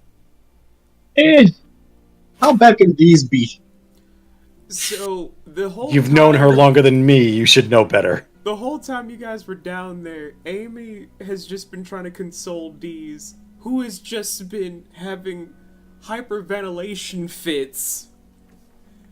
Because she doesn't want to lead. You, Tiny, of all people, should know better. Shame on No. you. No. It's okay. This is his first step to being lethal. Stress. Because you sat around and hyperventilated during a high-stress situation? It's okay, Deez. It's okay. Just breathe in. Breathe out. Serious. Breathe in. Breathe out. You okay? You good?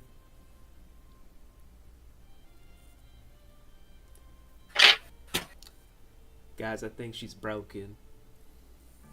She's not broken. She just needs a reset. Deez! Someone just hunches over. Oi, Deez, come on. It's over. It's not that bad. Everyone's alive. Well, we're all alive. That counts for something, doesn't it? Days, are you okay? Just Amy is now just violently shaking her best friend. Just, are you okay? Days, talk to me.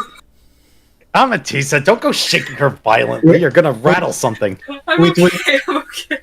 Wait. I need to know if these okay or not. These. What do choo-choo trains sound with when they go kaboom? What kind of question?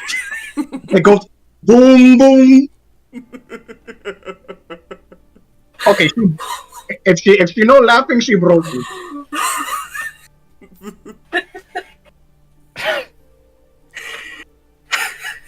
Okay, good. She's Bullet's just staring at you. Just shaking his head very slowly. okay. She's good. She's thank the gods. She's good. I had nothing but confidence in her ability to hate us.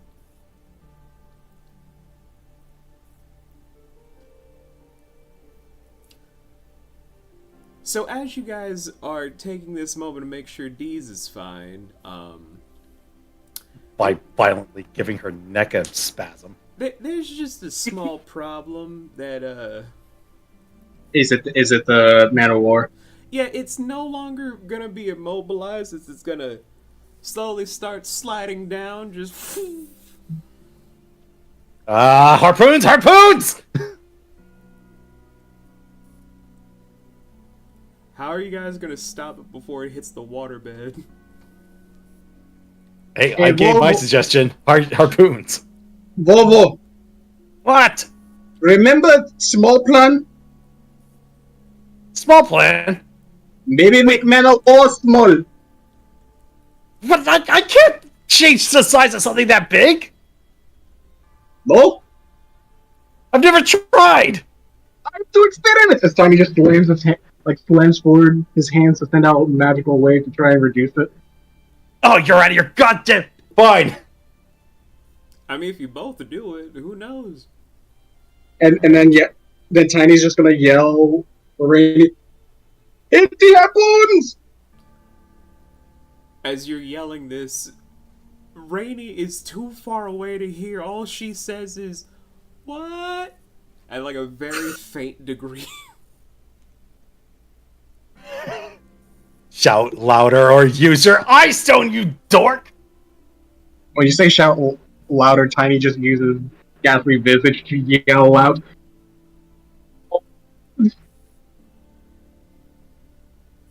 To echo his cut voice. off, but I'm pretty sure it says.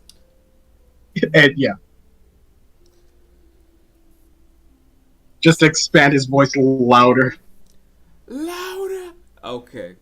So, are you both gonna use Reduce together? I am. I am going to use Reduce. I'm seeing if I can meta magic my...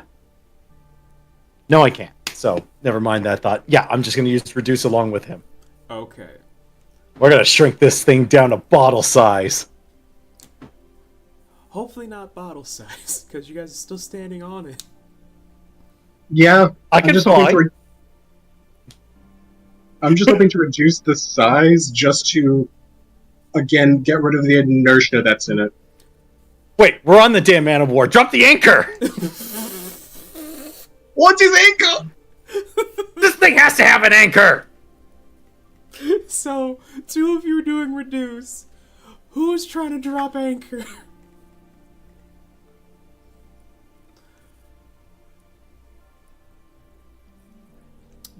It's available to drop anchor.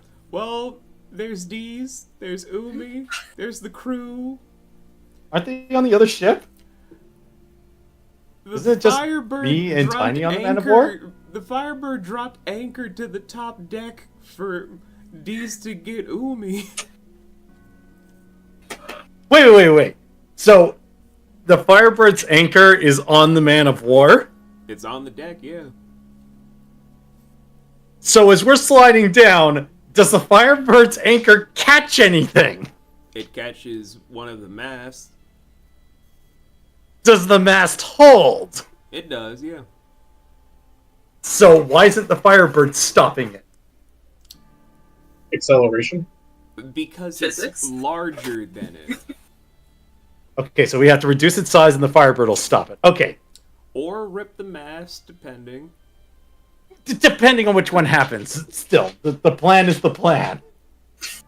We're going with the whole reducing the size and hoping the mast holds plan. That's plan A.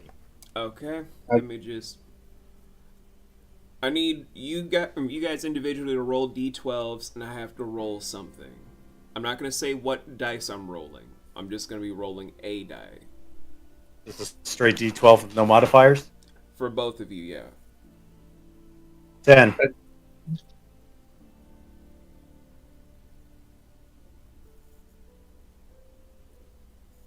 Nine. 9, 10, okay.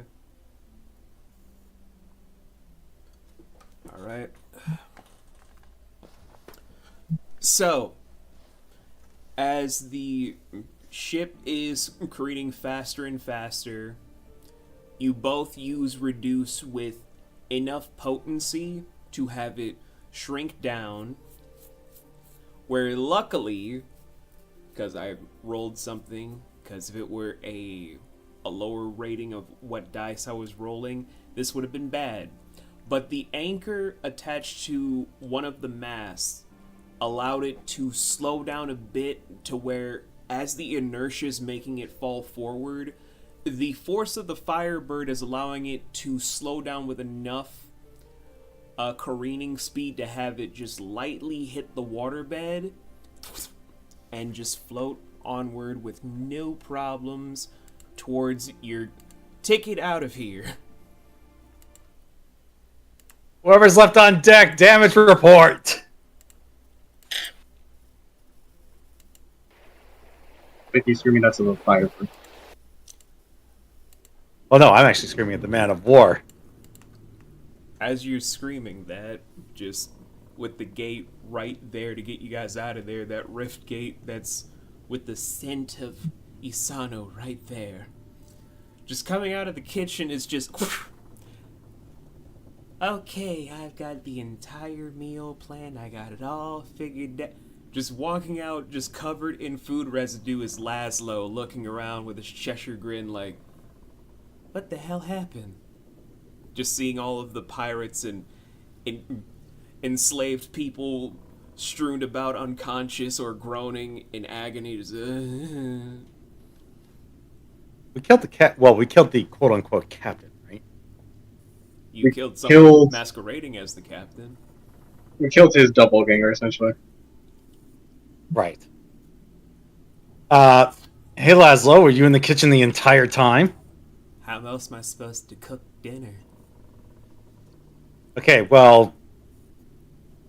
His captain's his brother, right? Yeah. Yeah. So your brother's missing. We killed his doppelganger. Cool. Cool. So, in the event that the captain and the first mate is dead, who's the next commanding officer on the ship? Well, I mean, it doesn't matter who the first mate was. I get the ship if my brother's not here regardless. So Well, then congratulations, you're captain of the Man of War. I don't As want to far be as- captain. I hate this place. Oh. Then Laszlo, let Tiny offer you position amongst the carousel if you want. Because we are taking this ship if no one else is on and going home. Okay. If you're abdicating the captain's position, may I take it? No. I don't work for you, Oh. so you can eat a bag of dicks. Hey, it was worth asking. You did not hire these men. No, offer him position. So shush. I like this guy. What, you're gonna That's captain my two dude. ships at once? Why captain it? Yeah. You can just, I don't know, scrap it all for parts. I don't need this piece of shit. Because it's got valuable stuff in it. Then take And it's the also a ship in valuable of stuff itself. Inside. We also have a treasury that's gone unused for several thousand years. Was it? Laszlo, when we make the proper ocean fodder and Opti Fogrim, will you give proper toll to at least Tiny and some of the Tiny crew? And maybe big voice Volvo? Love you, Volvo. I I mean, sure, yeah, I don't care. Can I still just cook? Are you guys gonna fucking eat? Because I slammed away in the fucking kitchen, and I really... As he just slams his fist onto the railing and makes the whole ship rattle and shake with enough force that even has the very fog below just like there's something about to come up out of nowhere with glowing lights beneath. Well, of course, but Tani need to know what your recipes are because we do not do cannibalism in the outside pub. There's no humanoid meat in this, but if you guys are not gonna eat this, I swear to God. Tiny will We eat. will eat it. We'll eat it. Tiny need new blood sugars because Tiny has been weak.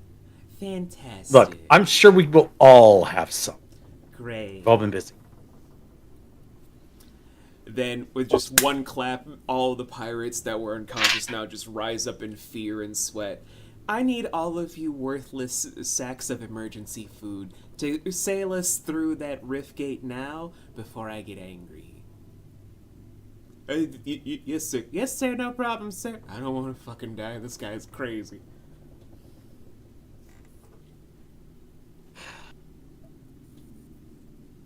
Could have had much. Could have had much. Good job, Bobo. Bullet just slowly turns. And He's what just- good a job did I do exactly? You did a lot. We failed to take out the actual cap. We have more mysteries than I can possibly count. There are countless people dead. Innocent people dead. So how exactly did I do a good job? Amy just comes Because- up behind to lay a hand on the top of your head. That's just a normal day for us, Volan. Get used to it. You live today to tell the story of those who failed. And you also have a chance to redeem those who are lost and take out those who did this. And find your friend. Wow, Tiny, you really have grown up since we last saw you. Yeah, it's infuriating. Or as Tiny just snaps his finger, infuriating. Okay. Tiny has lost many blood, so bad jokes are so These, let's leave the boys to their whole thing before I have an aneurysm. I've already got one.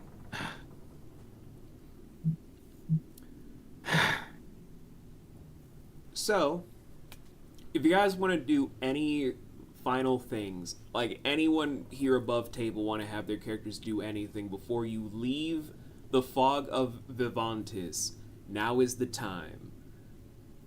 I am taking every single goddamn book out of that library. Your After I back check on can't Newbie to make sure hold she's that okay. many books. I will stuff them in the fucking hull. I will find every empty corner of the Firebird and shove it full of books. Or so help me God, I will carve out the section of that very ship and drag it behind us. Or you can wait until we make landfall. Are we dragging the ship back with us? Yes. Yes! Okay. I feel like that would have to be explained to you at least like 5 times with different people. Just for it's like, we are going home. We are going home. Etc. I just don't believe it. I'm not so easily convinced. Laszlo Fine. just wants to cook. He don't give a damn. Yeah, clearly he don't give a damn. Tiny would take a little bit of Laszlo's food just to keep him happy, and also again to eat because blood sugar I and think he blood. needs to take a little more than a little. A little to Tiny is like at least good 3 large platefuls just stacked Pretty on each other. much, yeah. Fair enough. Again, big eater. Again, big ass sandwiches are a snack. Deez, do you want to do anything before you leave the fog for forever? Because remember, guys, the moment you leave, you can never come back. I don't think we ever want to come back. I feel like there's things we could do here, but I think we're all just sick of this place. Look, Yeah. there's only one thing that I care about in this place, and it's not even here. The person who made the place isn't there, so I have no reason to ever return. The person who made it is all around you. They are the fog. They are the air. They Try not to are breathe. the mystery. Try not to breathe too much. You I don't need to worry about that. Oxygen burns. So I'm hearing nobody wants to do any last thing while they're in the fog. I can't think of anything to do. I Can't guess think of anything, so no. Tiny will just inspect the area. What check are you doing? Can I do a mix of give me one sec. One more time? Give me just one moment. Okay. Oh my god. I forgot I had That code. I guess Tiny will try to do a mystic and a intuition check. Okay. Roll for both individually.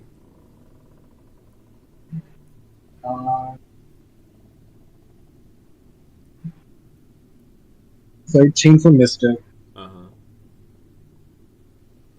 and a 18 for intuition. Okay. This isn't a pass-fail. It's just to grasp what you can. So, for the Mystic, as you guys are approaching this rift tear, the very waters here are not from the same waters you guys have known. This is literally ripped from a piece in history where there are monsters that have resided beneath these waves that come straight from one of the outlaw gods when they were first born.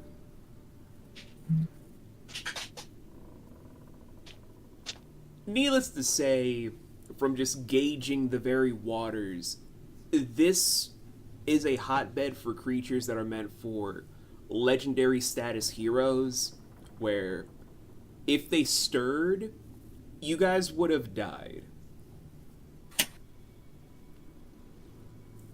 And aren't we glad that it didn't live up to its legend and react to us the second we threw something overboard? As for intuition, there are trails, not magically induced, but there are trails of smoke and soot in the air. Almost like there were multiple ships that have departed from the Man of War.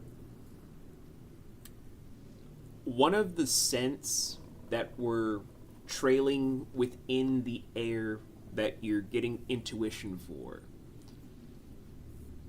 it doesn't smell like a lich. It smells human. Almost like everything that just happened was a big smokescreen, and someone has already left through the tear before you guys even knew it. That better not be the case. I'm gonna be pissed. Tiny would just kind of take like a Sharpie and write it on his arm while he's still eating, kind of haphazardly. Show it to Amatista as he's again just shoving his face before he kind of waves to his team before jumping off. To at least I let someone know what he saw. Amy just has that concerned face where her eyes are closed and her mouth is just like, before she just looks over to Dee's of, Tiny wrote on his arm with Sharpie again.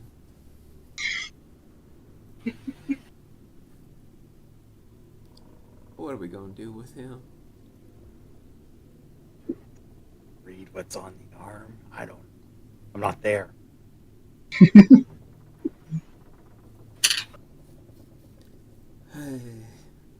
As you guys are now finally sliding through a very uncomfortably gelatinous tear from the fog to transition from the realm of the unknown to hear the calming waves splash across the man of war. The open air's touching through for all of you guys to take a full-blown breath to just get the sensation that you're actually home. If you guys don't believe me, do a nature check.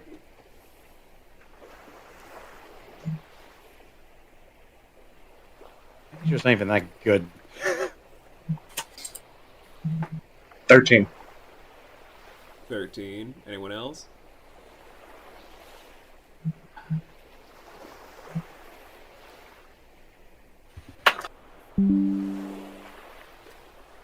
Dirty 20. 8.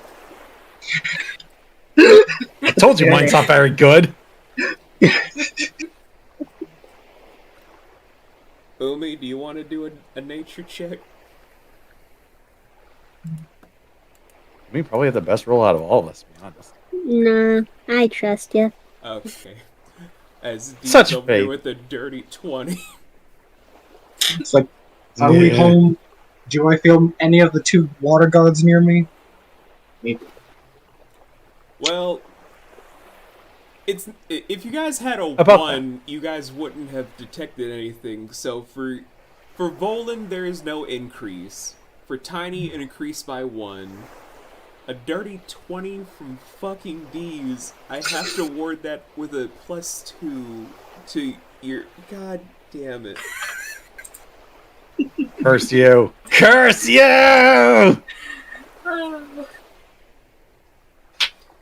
How do you do that, Anne? I don't know.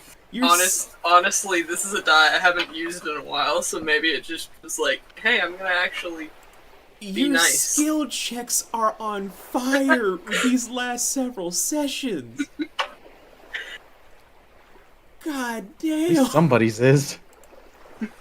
Jeez. Okay, so you guys can immediately tell from everything, including like how the waves keep splashing with the middle finger to D's, that this is Asana. Yep, the ocean's pissed at her. It's definitely the place. Is Tiny hallucinating? No. She's just... It's D's. What do you want us Unemi to tell is you? still mad at D's. It's D's, Tiny. Do we really have to explain? One day, yes! Well, maybe one day she can do it. I'm not equipped, and I'm too Tiny. tired. It's a God thing. It's just a God thing. Just say that in your head. It's just a God thing. It's just a goblin thing, yes. Sure. Close enough. Close enough. You gotta love him, even when he just...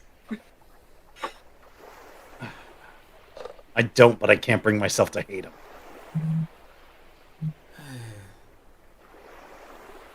I'm sorry. These last few days have been trying. I just need to stick my head somewhere. Wait, can Hopefully someone in a find book. out what day it is? Cause have we like lost on like a lot of time? Ugh. I look up at the sun, try to tell what position it's in. Let's see. Would that be survival? Yeah, that'd be survival. Tiny just pulls out his ice stone, tries to check the internet. You're gonna be a smartass, huh? Yes. I want to first hear the survival before I go with the smart ass answer. There's no way I'm gonna mulligan, but I'm gonna hate myself. 4. -1 to your survival. Right, 2. What days guys have you pissed off? So the sun is that way, so that means... Just staring at the sun kind of makes you blind a little bit. Like, okay, if it's right there, then it... Where'd everyone Just go? blinking a few times as I'm still trying to figure it out. Wait, it'll come to me. I'm still staring at the sun this entire time. So we came from that way. We must be heading due east. Wait, no, maybe due south. And I just keep staring at the sun while I continue to think. So for you, Tiny, just look at the ice stone. It is Thornsday morning. Okay, you start Thornsday. Day As he was just- when we left. You guys As he's left just checking- War One nightfall. Like literally the night of War One, you guys left the island of Gertani. Tiny's just checking his call history just before like the fog. When did Tiny get left behind? You had 37 missed rune projections from Axel Bluepaw and 57 from Gabriel. Tiny will be back as he's gonna make a few rune calls. But for you guys above table, it's still the morning that you guys would have woken up from, as if everything that happened in the fog does not take away the time you guys had in the prime material plane. Except for Tiny and the carousel, obviously.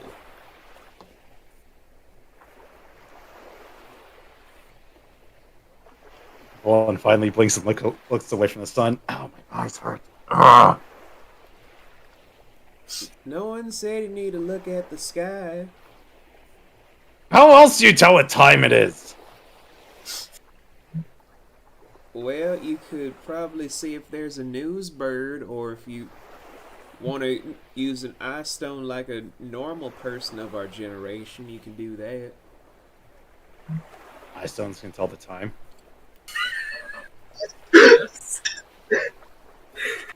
This man is an old dragon in soul. He has gone throughout his entire adventuring journey without these modern amenities. Prior to meeting you guys, he had no modern tech at all. He did things the hard way. It's true. Okay, And it served him not one bit. Murdani, honey, could you help us? As Murdani's just finishing up trying to patch up the ship where it is heavily beat the fuck up after those cannons hit. Like, the hull was breached, the lower decks are in a wreck, food spilled out where you guys lost a bunch of supplies. Oh, we got the other ship for that. Yeah, what's going on, guys? I've just been trying to help Lee Kuei patch up everything. As he's saying that one of the unused sails, because this is a sky ship, you guys don't use the sails, just ends up having the one of the sails drop down onto the deck. Just Ah. I think we sustained a fair bit of damage. Gee, you fucking think? I wasn't here! Anyway, what is it, Captain Amy? What's going on? I was just wondering if you could help us figure out where we are, since, you know, you're so good at navigation. I try, but for everything I can tell on the map, we're just like maybe a couple hours away from home. Wait, what? Oh, finally, some good news. Wait, how are we that close to home? Captain, do you want me to give you a lie?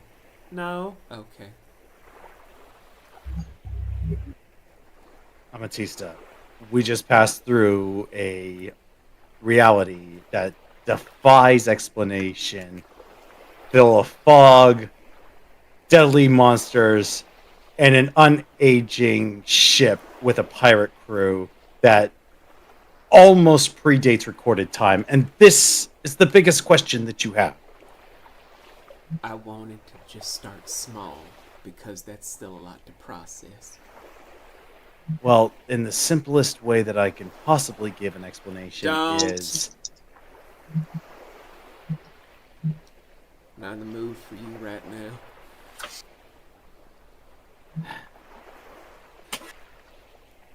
Fine. I'm not gonna argue. Let's The just energy go for it. home. Let's just go home. Oh.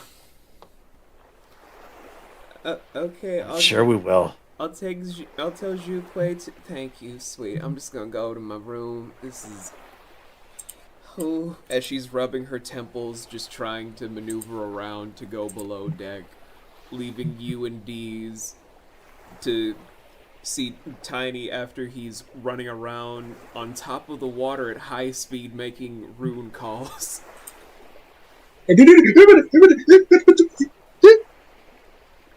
D's, that is officially your problem.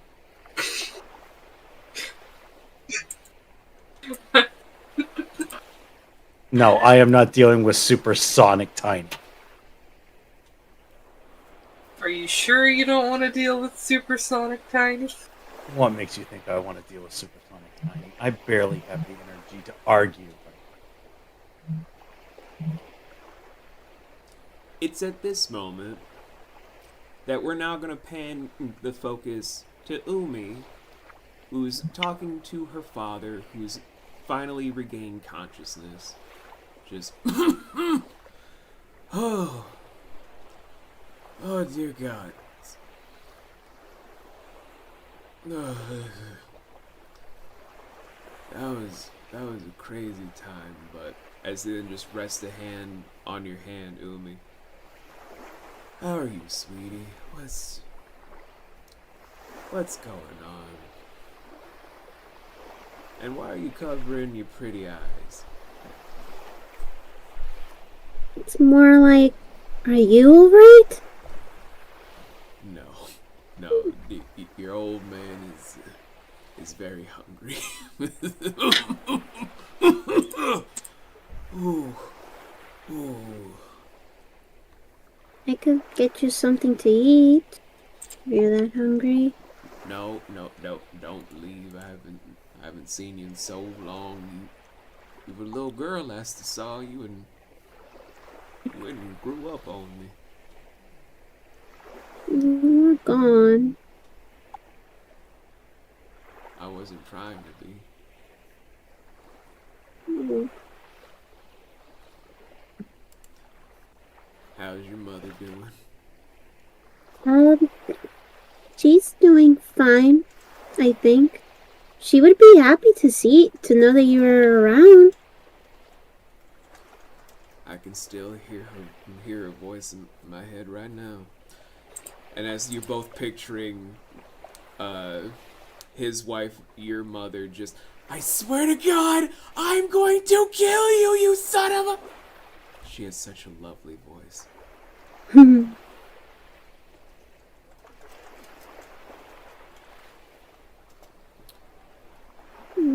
But before I lost consciousness, you were telling me about your friends. Tell me all about these interesting people you're traveling with.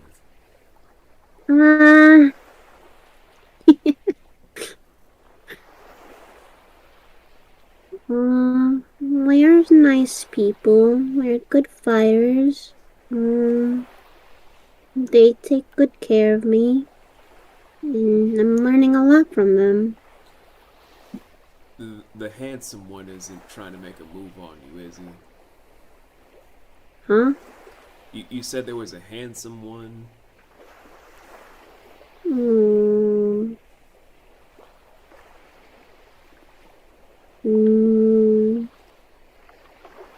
Why am I suddenly sweating bullets?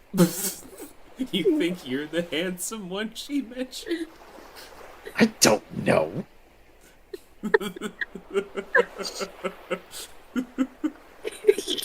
God damn it. now I'm in a fight.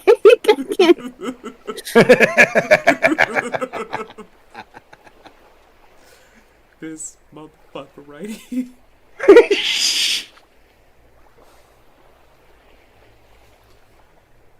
Well, I don't want to talk about it yet. Okay. Well, as long as they're treating you right and you're staying safe, then Mm-hmm. then as he then just passes out from exhaustion in your bed.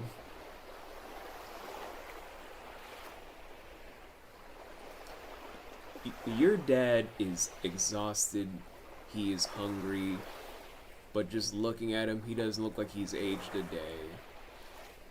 How do you feel seeing your dad, like, out of prison and in the flesh again? Like the biggest relief in her life. It's just like, phew! It's like, I haven't seen him so long, but it's like, damn, finally. It's like a little, it's like a like half a weight off her shoulders kind of thing. Mm-hmm. Well, as we're gonna let Umi have this brilliant and very quiet moment, we then pan back to the rest of the party, where I will let you guys converse amongst each other about everything since Tiny came back to the top deck to talk over stuff. Well, except for Amatista, who went to her room because this was very stressful for her. Ooh. Oh, oh, hey, hey, oh, hello, these. Oh, but where are you going? To read. But you okay? You can read your book. Oh, now. Don't what make Bobo happy. Oh, damn it. What do you want? But Tiny just got off a twin call with Mr. Gabriel and Mr. Bluepaw. Okay, I think I know one of those names. Yes, Mr. Gabriel, the twin to Mr. Mars. May he so rest in wherever he shall go. And how did that go? It went. Well, how would it have gone between the joint call between those two? Axel thought you died and was preparing a funeral till you finally answered. Way to jump too far ahead. Well, when he didn't pick up at the 37th call, it was like, maybe to be concerned, especially since it was a week of no contact, no trace of you anywhere, and you guys were after the voice of the child, so kind of expect the worst. Maybe slightly justified. Makes sense to me. Meanwhile, Gabriel was just like, "Oh, you finally called back. That's wonderful." Middle of a mani petty, but okay. I was just calling to see if you ran into your old friends that were trying to come out of hiding, because we're due for a meeting.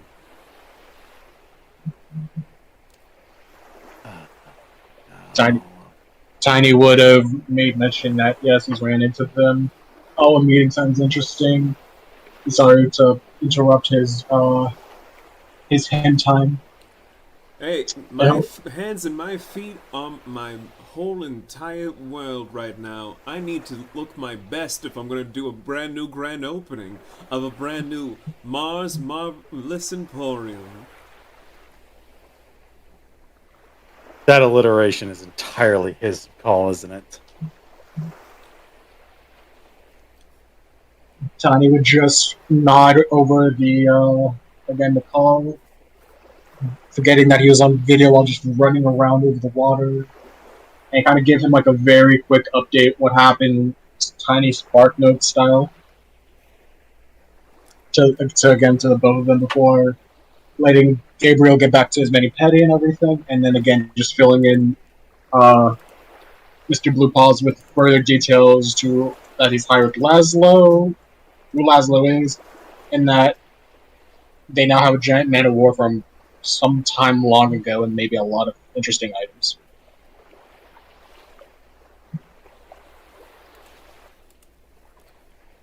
Which now brings you guys back to current.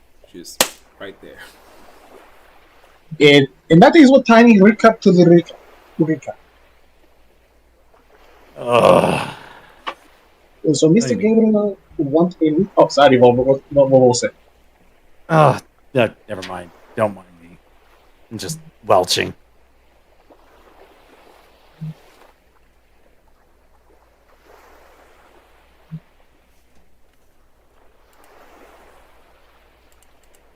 Still, sounds like we're going to be needed sooner rather than later. This meeting. It's possible.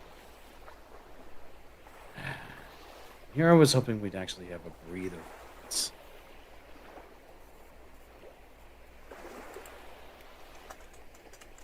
Oh well, serves me right.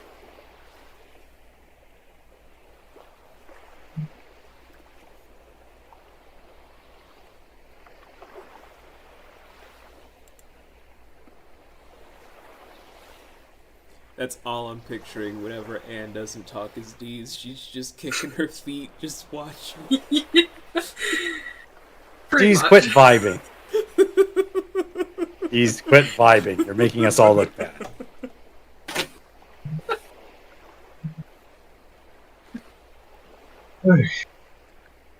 Well, besides everything that happened, Tiny is happy to see all of you, including Cousin who's doing Cousin thing, and Bello who's doing Bello thing. Yeah, to be honest, I kind of lost track of Bello. Not sure what he's doing.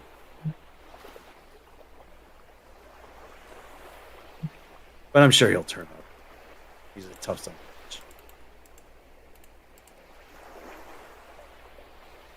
bitch. Hey. It's a question. Sure. What we do with, as he just points to the man of war, what we do? I mean, what do we do? We inventory it. Inventory. Is that the thing where you make soup? No, what? Tiny, think of something other than your stomach. We would inventory it, as in catalog, search it, determine what's on board, make a record of it all. See if there's anything that's actually useful. I'm sure there's plenty of stuff that's useful. I know I'm going to be gutting that library of theirs.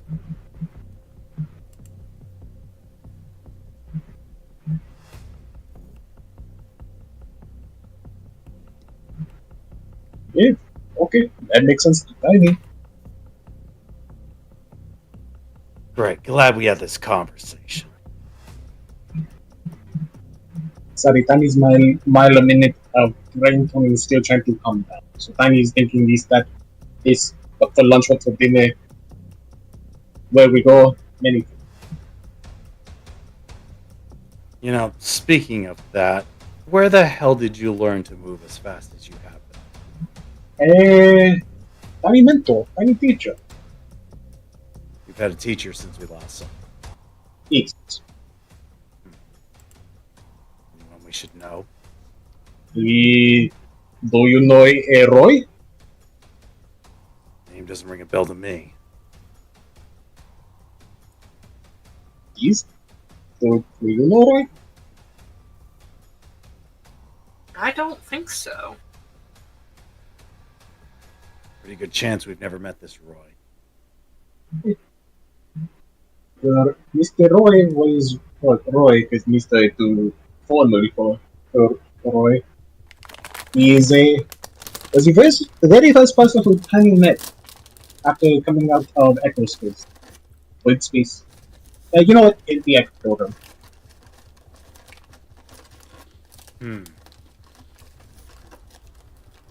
He taught you how to run fast. No. He taught Tiny about life. Not to life.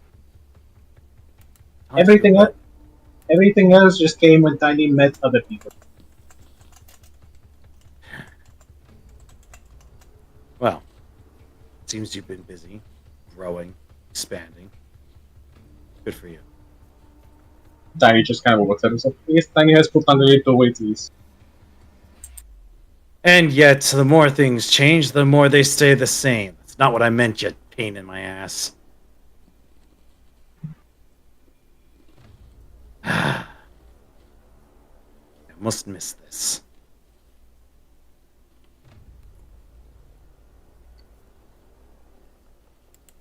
Well, at any rate, we're a few hours away from where we've been setting up home. Are you going to join us? Yeah. Well, Tiny had it. Of course, Tiny was going to join. Good. I would have been furious if you said no. Okay, so Tiny said no. But to say yes. Why would you tease me? Because Tiny wishes to see you smile. Probably not going to happen for a while, time. Well, get ready for bad joke daily. I don't think a bad joke's going to do it either. Tiny no. Tiny's just pushing it up. Yes, you are. So Tiny will respectfully. It's fine. Nothing you can say that could tick me off. Because I know you. You wouldn't be intentionally trying to do it, so it's pretty easy to forgive you.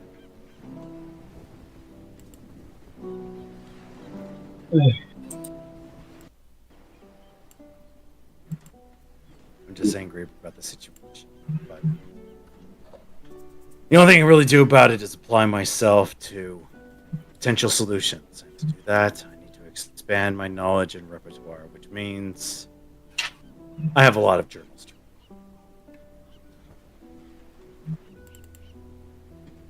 So, if you'll excuse me.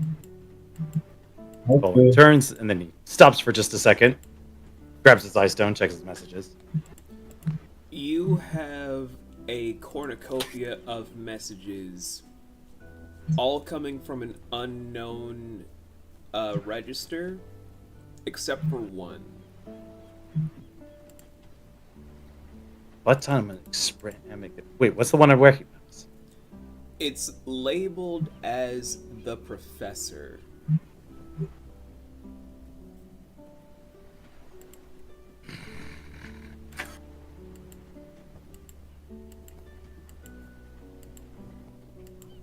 He's squeezing his eye stone.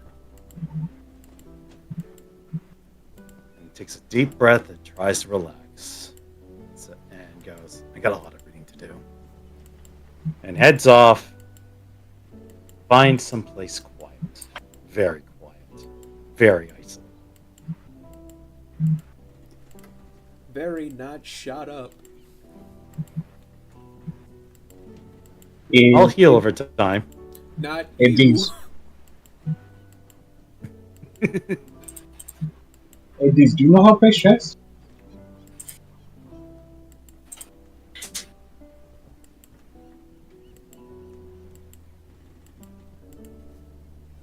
These? Well, Deez, do you know how to play chess?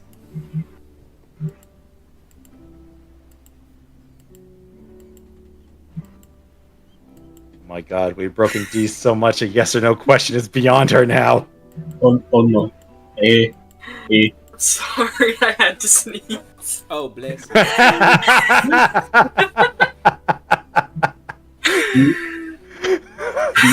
These? It's trying to just like poking her forehead. Hey. Are you okay? Yeah, I know how to play. I'm not very good at it though. It's okay. Tiny no good idea. Do you want to play some chess? As he just pulls out the same chessboard that is maybe covered in a few scratches, dents, and a few bloodstains that he's just trying to like wipe off. What kind of fucking chess do you even play? No, he had it on him before. Oh, we had it during the fight. I see, okay. You've heard of knife monopoly. Now get ready for knife chess. Knife chess. Knife chess. Fuck. What's that? You take a piece and then you take a slash at someone? I was gonna say, isn't there like there is like a video game of, like chess with a shotgun? Yes. I've seen Oh god. it, and I know the game you're talking about. Just every fucking time. I'd rather play shotgun roulette. No. But yeah, Tiny will just like put that down for the characters to kind of catch up in a calmer super thing. Okay. Well, all I'm gonna say is if you guys want to do anything in particular, let me know now.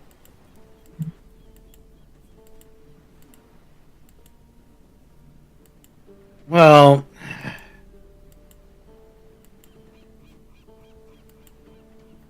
Volan's probably not going to be able to concentrate on reading for very long. And he is still worried that things aren't going okay. So he would just quickly peek in on Umi. He's not going to disturb anything because there's no way I'm standing in the middle of that sweet little scene that just happened. When you're But he'd go and find him.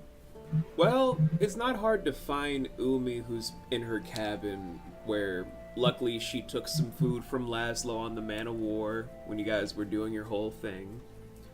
And it's just her talking with her dad, where you guys have learned organically through Umi that his name is Hayato. Just Well, gonna. if he sees that the two of them are doing okay, he's not going to disturb. Yeah, they're just chit-chatting, just talking about a whole bunch of stuff because, you know, it's been years for them.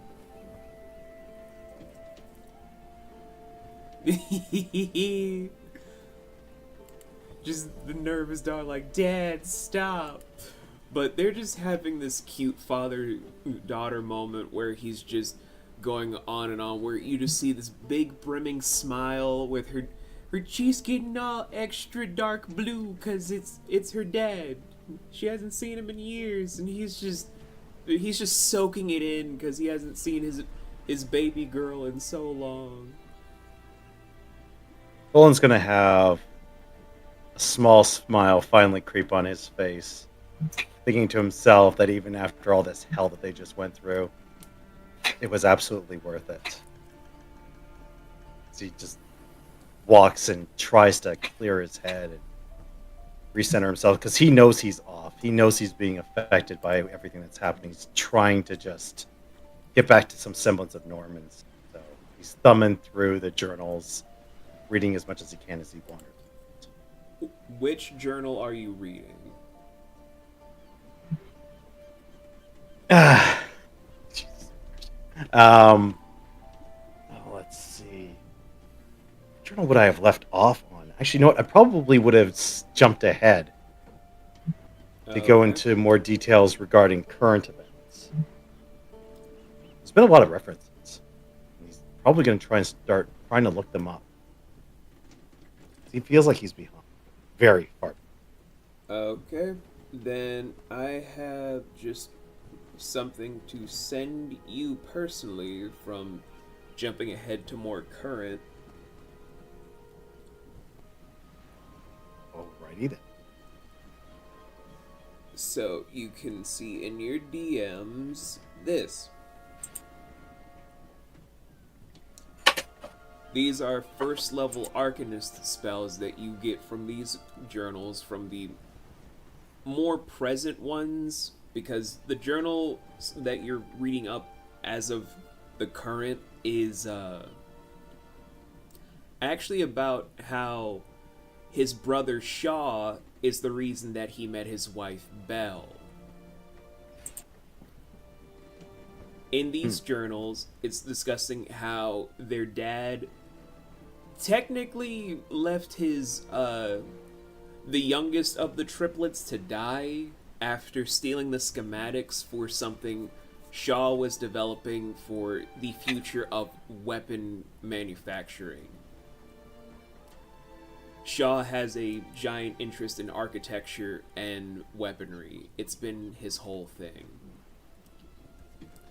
But one of the sisters of the Cold Reach was able to bring him solace to allow him to... It's from this encounter, though, that not only does Shaw learn that he has conditional immortality, but it allows Mars to... Well, Mars at the time to understand that all of the triplets have conditional immortality. They can't die from anything unless it's a meaningful kill. But at the same time, they can't die from a non-Williams by blood.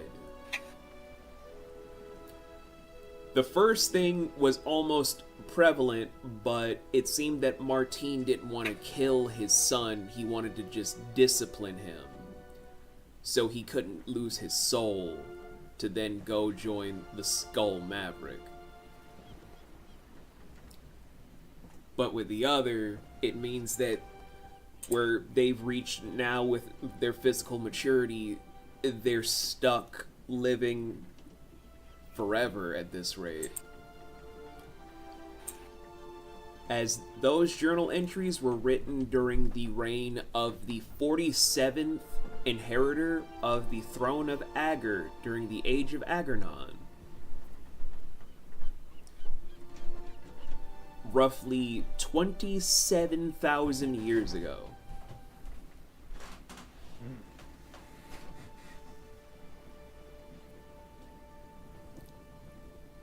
Alright, so that's what he'll be spending his time doing. Reading it, cross-referencing it. All the while, he just wanders about the ship aimlessly, hopefully not running into anybody. Deez, what are you doing, actually? I want to know for you, because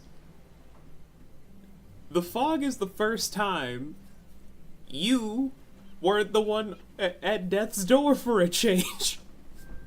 My God, she didn't die! Everything I've ever known is a lie. Like, I'm just like, the dice didn't try to kill Anne this time. It's a miracle. It's time for a party. Look, you want to throw a party? We are all joining it. We will join you in that party.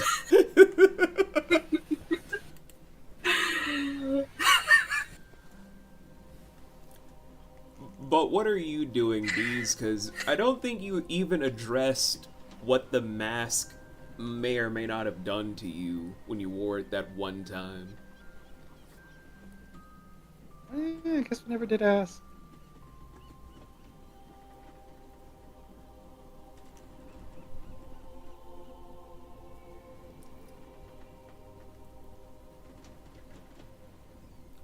Whenever you're ready, and you know there's no pressure.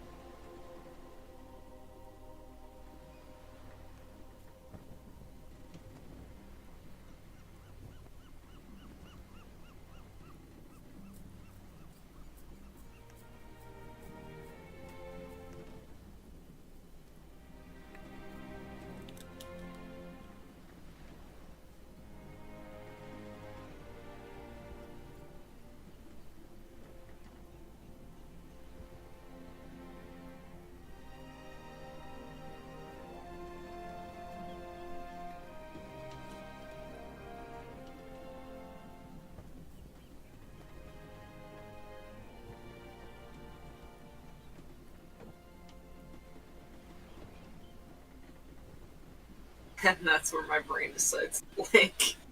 It's at this moment that she realized that her brain's fucked.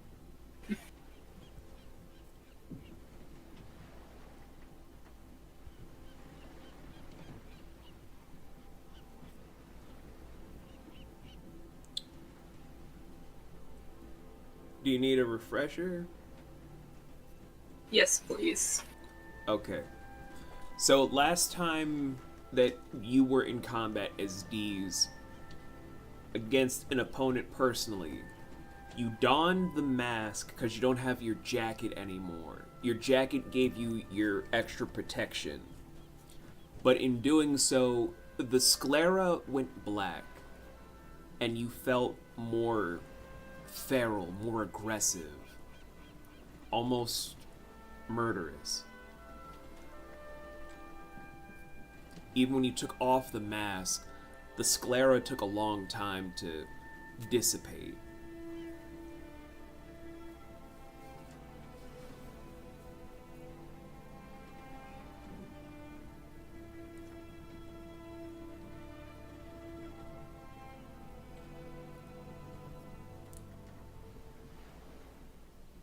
So now with the quiet, what does Deez think with that memory kind of latched on now? And just the mask in general.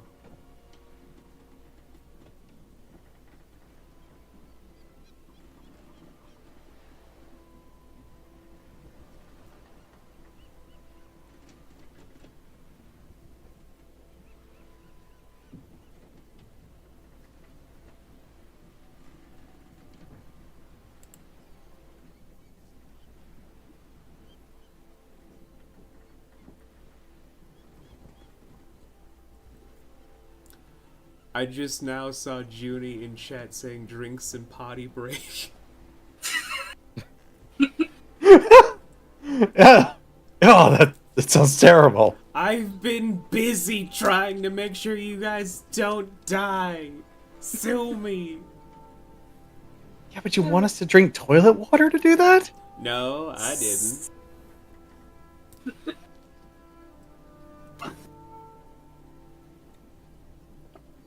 Say, Deez is definitely like she sees that there's it's useful in some cases, but she did not like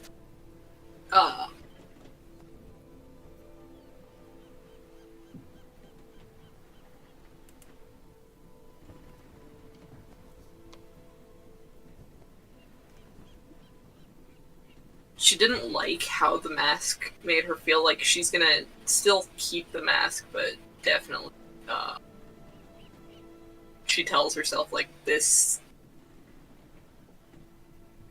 has to be like a last resort kind of thing.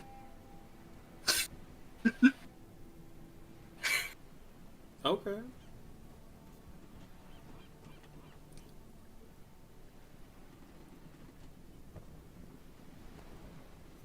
Well, Volan, you'll be walking past that if you wanted to say anything. She's just staring at her mask or silently contemplating for herself. I leave that up to Anne. And do you say anything audible? Because I still can't read minds. I mean, not unless you fully turn into a Gesh with the only subclass I have that's nearly complete. Give it time, right? She kind of mutters it a bit.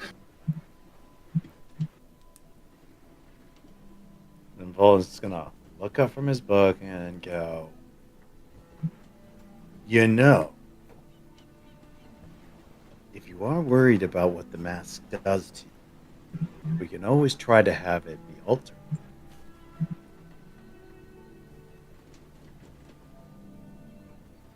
Yeah, I think that's what we'll do. That sounds like a good idea. You've been having a lot of those recently. It's been very good.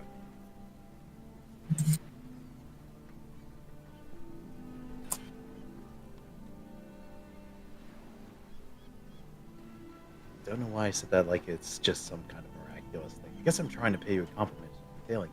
I'm sorry. Thank you, Volan. It's fine.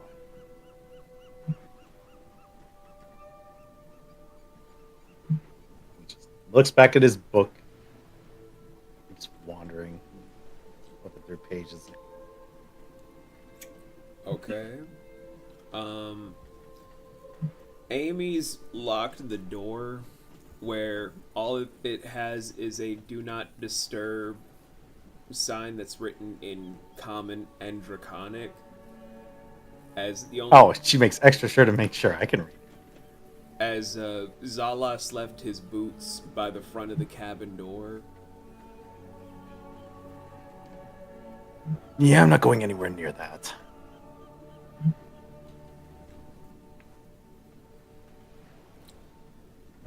But just from wandering around, that's all. There's nothing big or major. It's almost as if things have quieted down. It's almost like we're about to end this craziness and actually have a moment of peace for a change. Well, everyone else is just trying to tend to the ship's damages, and or just muttering around, just like. So did you hear about how Tiny Vivi has returned? Yeah, but I had no time. I've been trying to make sure Veshra's been comfortable.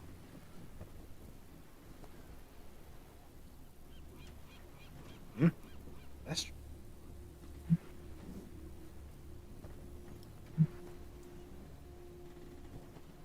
As, Yes. yes? I was gonna say Tiny's checking up on his crew, mainly on Gex after he shut down. Interesting thing for you to do that, because as you're checking up on him with his whole system shut down, he just kind of slowly restarts himself to then finally move around, twisting around his hands with the servos, and then just. I've always hated doing that. No. He's okay to come in. As he slowly turns to see you with Pete, who is sitting on a swivel chair, just spinning around haphazardly. Hey, what's going on there, boss? What's going on? What's happening? What's good? Well, we all lived. So, good job. Cool. The green koala does it again. The green koala surpassed his expectation. Yeah. Now to you, Gex, how do you feel after you do big heroic thing? I feel like I wasted my time saving an ill-gamed and overly emotional, gigantic man-child. He is very lucky I'm nowhere near. And who are you talking about? Who do you think, Mr. Vivi? I'm gonna have just tiny roll for that. Go ahead. I'm just gonna do a straight d20 roll. Okay. 13. As he just like counts on like 3 fingers, 3 people he knows, and just ends it up with, "Are you talking about Volvo?" Who else would I be referring to, Mr. Vivi?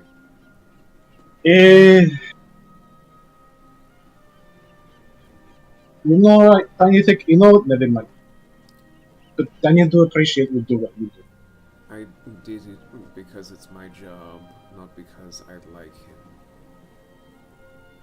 Yeah, God forbid he remember I saved his fucking Volvo, dream, get out of here!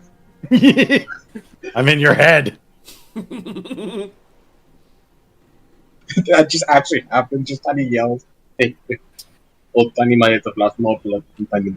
But still, even if you do job, Tiny still appreciate the whole extra measure.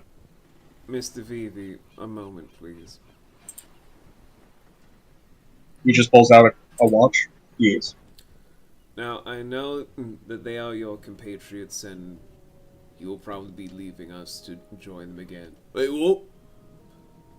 But let us be real here. Your associate, the Vanu boy, he's too emotional to really live this life. You saw what he was like when he wasn't able to purely focus on what needed to be done. And you need people that can put aside any small notions of fragility in the moment and do what is necessary to make sure everybody is fine. You can't have someone that is overly emotional and easily high-strung when you desperately need them to save you.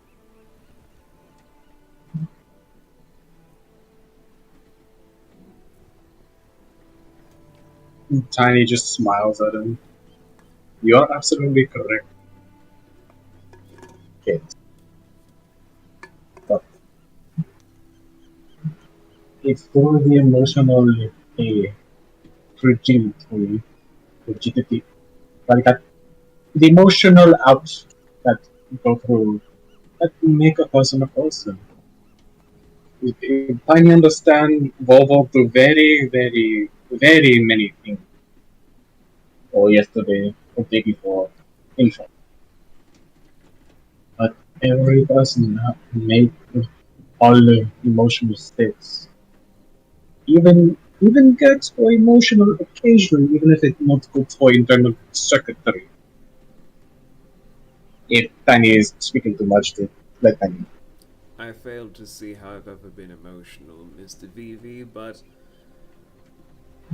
I do not have the energy to fight you on this notion. But Tiny see where you come from. But Tiny also would like to see friends more. That's why Tiny wished it had been offered to Carousel to join to help with whatever the council may need, if everyone wished to do. Wait, I'm still confused. You're leaving? Yes! Tiny is not fully decided. Tiny still have obligation to Mr. Bimpa and all of you. But we was just getting the bowling league together. Don't remind Tiny that was the next best thing we're going to do. Why are we still talking about this stupid? But look, Mr. Vivi, we have more pressing matters after all. I mean, you didn't even tell them about the super weapon or about the schematics that you discovered from. You forgot about those things, didn't you? You know, but Tiny did not have time with everything happening. Tiny already dropped bomb after bomb with friends who are very in delicate state. Imagine if Tiny tell, oh yes, make a super weapon that can make very many scary things like scary car centipede or make more things. If Tiny drop that now, he had no stress. Tiny would have to. Tiny not sure when best time, as again they are dealing with too much and little speed. Or no, maybe not that Tiny. They do a lot right now and too much stress. But uh, he's just like rubbing his temple. Easy lot to think on. No? I'm merely setting my programs to follow your lead. I have nothing to really state on either accord. But as long as either you or Lady Vivi will be here, I shall remain. As for the one known as Pete, I'm just still very confused. I mean, how are we going to make this work? I mean, the bowling league is going to be taking the world by storm in the winter months, and you're telling me you're going to be... I'm trying to make this make sense here. Well, think of it like this, my fellow koala lover. Oh If yeah, the I am world the go, green koala. I shouldn't be worried about these things. As he's taking like the hero pose. you have to think like this. If the world go kapooey or very fleshy or very scary, where the bowling league go? There will be no bowling league. It'll be fleshy. You know A what? fleshy bowling. You're right. You are absolutely right. And the green koala will do his part for the carousel. Gex, I'm gonna be in charge of you from now on. I don't think so. Green koala away! Just runs out the room. Gigs? Excuse Tiny, Gigs. Tiny has to go to explain the leadership structure to Green Koala. Tiny will be... Thank you for everything today. Recharge or do whatever needs fixing. Tiny will look into other things. Ah! As he has to go chase down Pete now. I love Pete. Pete's just a fucking menace. I learned from watching Anne. That cyborg's got some nerve. Pete, we need to talk about your little structure. Hey, do not think that. Hey. You guys officially reach the shores of Din by roughly early afternoon to see just these these gargantuan sea beasts that have their fins breach forth with the collection of around several eyes sprouting around the body. As these are your guys' protector beast that go towards your guardian deity of Umakos, who's keeping ever vigilant of Din.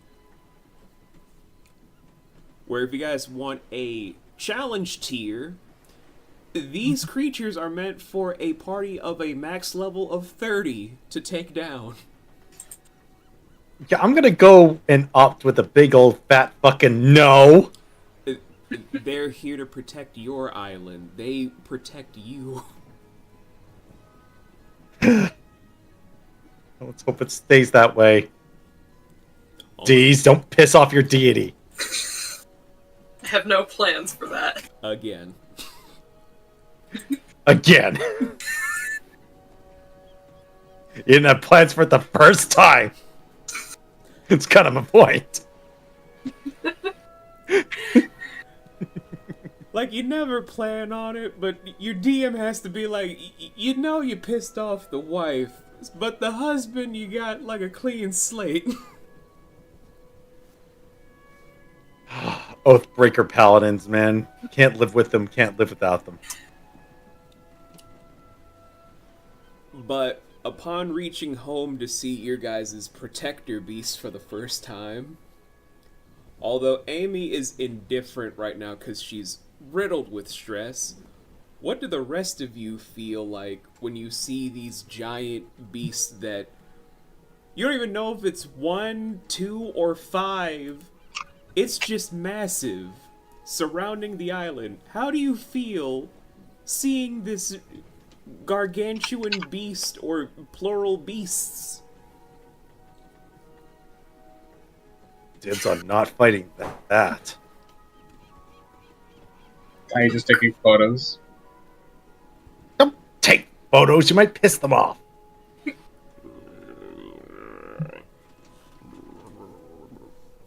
I'm just glad they're on our side. Now. Are you plotting something, Volan? Are you? Are you both plotting something? No. Tiny be part of it? Oh. Never mind. Guys, Snap. guys, it is too early for all this. I need a Is it drink. like the afternoon right now? For Amy, I it's need too to- early. Do you need coffee, alcohol, water? I need a drink, Tiny. This has been stressful. But those fucking people from Old Toast pissing me off. And now all this, I need a drink. A hard, light, mixed, fruity, what you got? Yes. What need?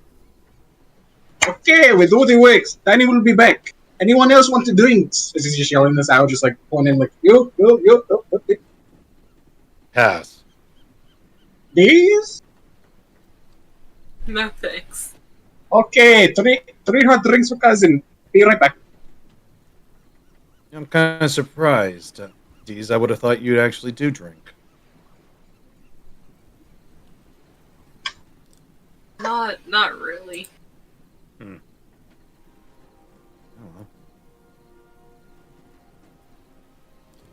What do I have to roll for making drinks? Make it a performance check. My specialty. Why is it your specialty? Don't ask stupid questions. I think it's a very sensible question. Green onies are just amazing at performance, apparently. However, I will say for you guys coming back well over a week from when you left, when you're approaching the mouth that leads in, here is the sight of what your home looks like now. Thanks to Umakos himself. It is very blue. It was the only reference image I could find. So is it actually blue, or is it more the tree general? itself is blue. The leaves, no. They change color with the sun's rays. Ah. Dirty 23. It's a Krona tree. At a +1.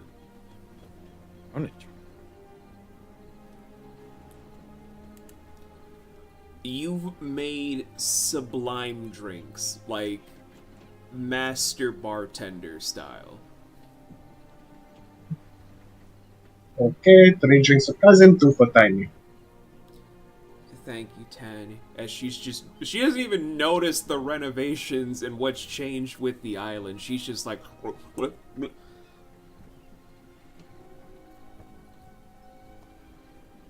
Getting Nothing drunk to say before about it's the the tree. late afternoon.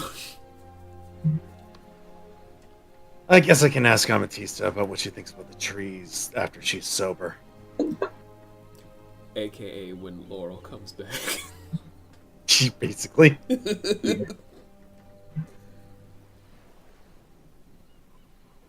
Actually, here's something I'm curious about. What does Umi think? That is a good question. What does Umi think seeing her home terraformed into the reference image provided?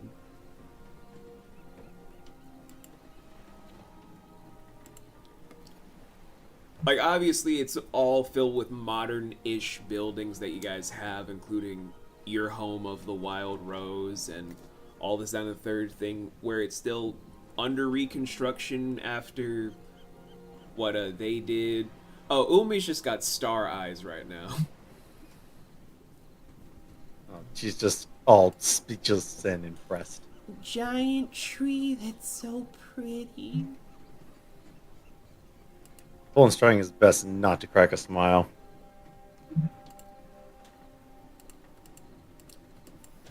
Tiny just finally notices. Like, this is where you live! What? It's where He's we ve- live, Tiny. You're part of the council too, remember? Oh, You hear, yeah, you, of course. you hear an audible glass shatter from his brain. Like, Tiny, did you put glass in your head and then shatter it? Yeah. No, I think that might have been his brain. Brain was made of glass. I should have known. So, as you guys are making the approach, the man of war stops right before touching anywhere closer, like roughly maybe 30 to 35 feet away from where the coastline would intersect with the local waterways of your island. As both Right. the Firebird and the yacht are still pulling ahead if you guys want to stop. I mean, I imagine we're going to be docking, right? The two of you, if Tiny wants to, will be docking. The man of war is not. Damn it, how am I supposed to read the damn thing? Tiny asks what. Tiny pauses his ship and pulls up to the next man of war. Just Laszlo looks over on whichever side you're gonna be for either port or starboard. It doesn't fucking matter. Yeah, whatever insert side here. Okay. Yes? Everything okay? Oh, it's fine. It's fine. It's just, unlike me, everyone kind of died. Oh, Wait, Are wait a you- minute. The ship's empty? are you emotionally okay? I'm fine. Yeah, no, nothing ever shakes this guy. Are you the only one on board that ship right now? Why are you so shocked? Well, we didn't know everyone was dead. Were they not tied to the fort? Oh, I didn't make a bargain with that fucking old ass man. I made a bargain to spite death. Wait. So he's effectively immortal. Congratulations, you have a never dying cook. Oh, I can die. I just refuse to let death take me. Oh, so it just needs your permission. It has to earn my respect, like you. I'm So- pretty sure I don't need to earn your respect. Pecking order, bitch. I could still cook you in a minute. As Tiny just zooms in between us. So why you stop ship? Well, I don't want this fucking old ass piece of shit. You guys can do whatever the fuck you want with it. By the way, I have the total, I guess, of what you really are looking for. As I'm gonna type up to you guys what the treasury for this fucking ship is. So give me a moment. Take all the time you need. Yeah.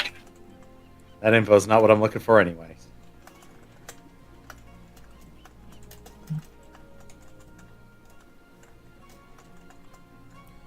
This is just from the time period, by the way.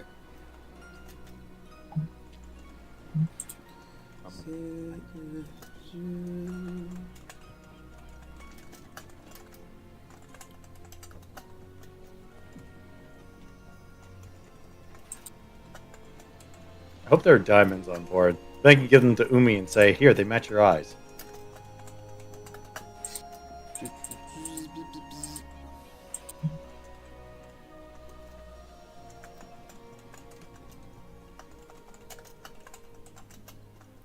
Oh, hold on. I'm not even finished yet.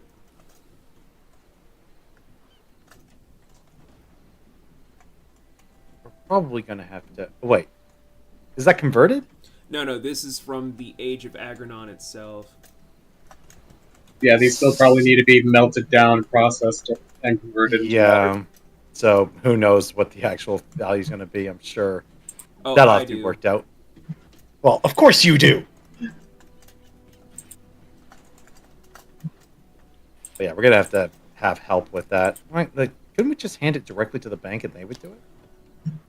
Oh, you want to know what would be converted from when the Goblin Parliament converts it? Okay, give me a second. I mean, who else would we give it to convert? I mean, you could trust the dwarves to do it. I don't know if that's a better idea or not. It depends on who gives better rate distributions for that kind of things on financial processes, right? Well, Yeah. what, are we going to shop around and see who gives us the better deal? There you go. That's the entire treasury on the Grand Bonnie. I would say yes, just because again, let's get the most out of what we have in this relationship. Well, with numbers like that, it will actually make a difference. So I suppose we should shop around. We should also figure out a good treasury place to place us in within our island, if we don't already have one. You I'd be guys surprised if don't. we didn't already have a horde. Or at least a safe. You guys don't. We don't? None of you guys approached me about it, so nope. Well, then I guess we could... Well, I mean, with this kind of cash, could probably just commission one to get built. Or you guys could buy another island. That is That true. might be a touch overkill for just being a treasure hoard. You guys can turn it into some brand new investments. Like I told Fluff and Snow on the Sunday thing, you guys can buy just one island. Like, this was just given to you guys to lease. Mars is never going to sell this. But you guys can buy an unoccupied island, just one. Make it whatever you want. It could be a base, It could be a treasury and then just distribute the money out. It could be for people living there. You could make it a brand new city for all I fucking care. God, that'd be a huge undertaking that takes up a lot of time and resources. Something that we could do. I don't know. That's something that the group probably should sit down and have a conversation about. That'd be something we could figure out. Yeah, but bring two it of our up members in not the, here. Bring it up in the group chat with everybody. Yeah, we'll definitely do that. See if we can get them to put in their 3 cents. And yes, 3 cents, not 2 cents. I want more than just 2 cents out. I'm surprised we have more than a penny. There you guys go for conversion rate. Well, that's a good bit. That's actually good. And that's without either dividing amongst ourselves or however we want to do it. I mean, that'll be a division between 5 people? 6 people. Can I count correctly? Yeah, 6 people. Thought I wasn't getting everyone right. Oh, yeah, 6 because Bello. Oh yeah, I don't mean to forget him. I swear. Amy, Bello, Bees, Tiny, Volan, Umi. Some of these don't divide cleanly, but I'm sure we'll figure it out. Again, you guys don't have to use the treasure to divide amongst yourselves. You can use it however you want. I mean, we do have our own personal fortune, so You we guys already do yeah. divide amongst ourselves. Again, we can use it to help, again, establish new things, probably better defenses, etc., etc. Again, it's something we can sit on to invest into. Yeah, effectively, we are going to sit on it. But that's not even the thing that Bowling gives a damn about. Your money only exists in the service of him getting more books. But he doesn't need money this time. He has a whole library to steal. That's your entire paycheck in your mind, I imagine. Just like book, and more book. I mean, Bowling's not an idiot. He knows he needs money to live, but what he values is knowledge. And some of those books are freaking ancient.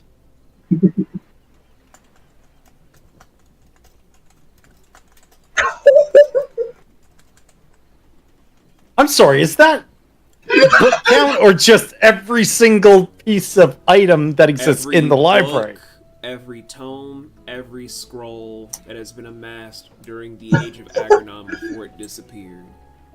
And you're not counting furniture in that? That's not furniture. That is all the books, the tomes, and scrolls. It's everything that has a literary component to it, correct? That I is. feel like if I hand this over to our librarian, he's going to shit an egg. He will. It's just like, oh, it's the guy who's once sleeps in my library. What do you want? What was his name again? Guys, I'm trying to type up the rest of the loot. Give me a moment. Take your time. Don't worry about it. For those who are wondering in chat or on the VODs, we can break this down to you in a moment when we have everything, because it's a lot. Like, I mean, it's a lot. I'll tell all you lot what Poland's pulling out of the library. So, according to the count, and I'm sure these are exact figures here. I almost don't even want to say it. It sounds so ridiculous and ludicrous. There are 95.3 trillion with a freaking T items in the library. Books, tomes, scrolls, predating the Age of Agranon. Yep. We're talking millennia's worth of knowledge that has potentially been lost just in Volan's lap. Yep. He will need lifetimes upon lifetimes to read all of this. That is correct. Maybe I should ask him how he made that bargain with Dad.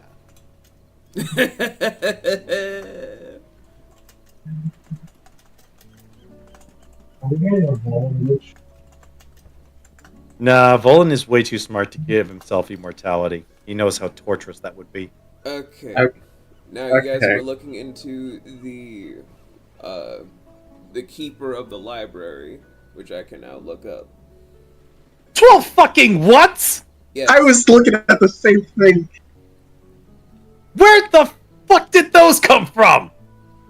We never looked for them, apparently. You guys really never looked. It's just now that you're trying to. I'm assuming you're trying to take apart all the stuff for loot now.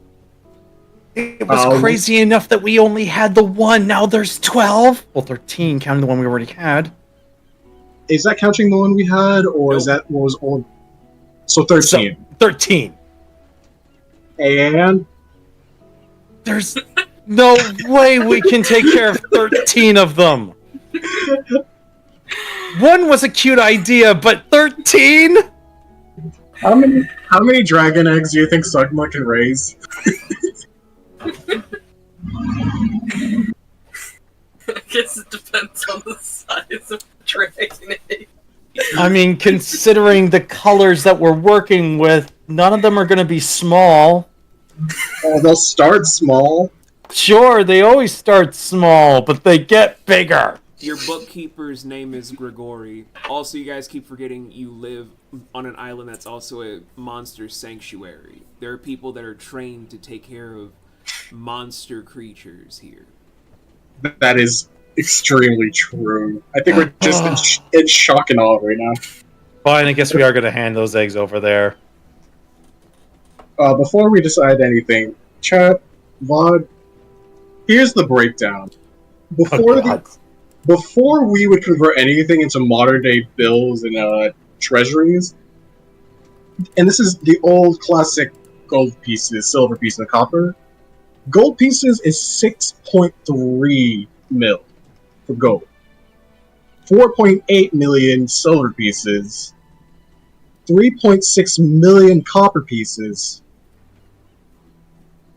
7,600 diamond chests. 4,365 chests full of gems of a sword. And then just for treated leather, 3,350, but with all conversion rates into modern era, depending on whether we go to, again, the Goblin or the Dwarf Parliaments, 650 platinum, 15.7 million gold bills, 11.4 million silver bills, 8.8 million copper, 75,625 diamond chests, 25,000 gem chests, and again, the leather and everything, that we can sort out in a different way. As for lovely Strider here already told you about what was going on with our 95.3 trillion items from the library of assorted literature, books, and everything. Miscellaneous, 750 charm wood in assorted boxes, 550 Derricum wood, 12 dragon eggs, not including the silver one we took prior, with 2 silver dragon's eggs, 3 orange, 2 bronze, 3 black, 1 white, 1 red, and 300 prehistoric meat. And that is why some of us are in awe, shock, and wow factor. Bolin's just taking all the meat. This is his fucking diet. That's literally all of what you guys asked from Laszlo to give to you guys about everything from the like, Laszlo does not care if you guys dismantle it and use everything from it. He doesn't give a fuck. He's just like, I get to be a chef. I get to do whatever I want. I get to kill. That's all I need. Yeah, good luck. He's your problem now, Tiny. Yes, Tiny has to deal with many things. This is just now chip off. What happened to you? You see him stare off into space for a moment as you hear a reverse glass shattering, and it's too much. Clearly.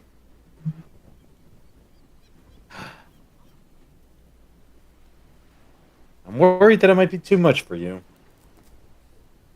Hey, it's okay. We all have trauma. And too many things to worry about. Just So- because we all have trauma doesn't mean it's a good... It's not good. No, Tiny never said it good, but let's focus on current before we focus more on by. As Eh. Amy takes this with her eyes just huge, looking at the list of everything on this ship, just... What the fuck? How we... What? What the fuck? We'll figure it out, Amethysta, I promise. We can't fit this on our island, Volan. Well, possible solutions to that is to get another island. And no, I'm not being facetious. With the amount of money that we've got, that's very realistic.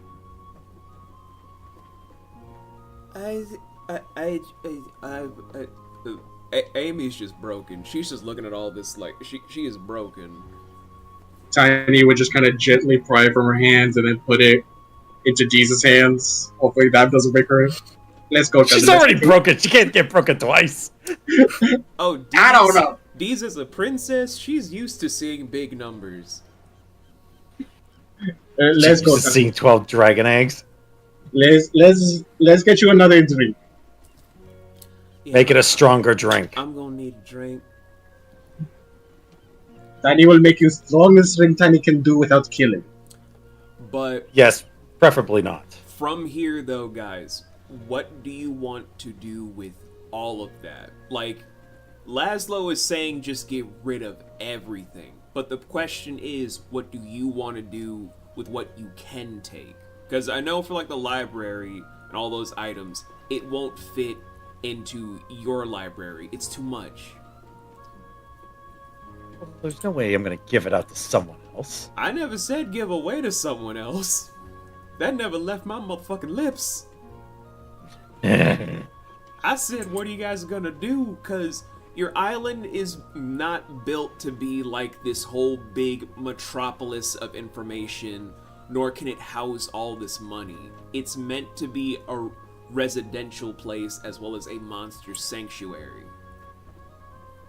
Well, then I am going to consult the most brilliant mind that we have here, who is constantly tongue-tied. Deez. What are your thoughts? Okay, catch a break. Well, first of all, what thoughts?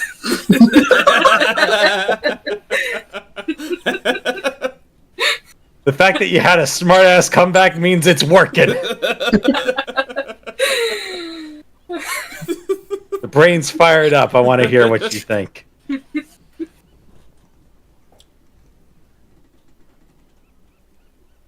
We have a shit ton of stuff. We don't want to get rid of it, but we can't fit it on the island. Thoughts, brainstorms, ideas. What would a rich goblin do in this situation?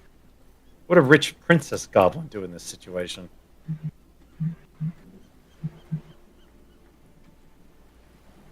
I mean, the obvious thing that a rich goblin would do in this situation would be to buy a place to house all those things.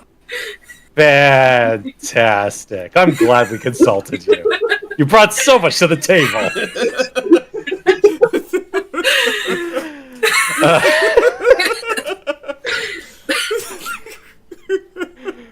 I'll take the vindication. It's fine by me.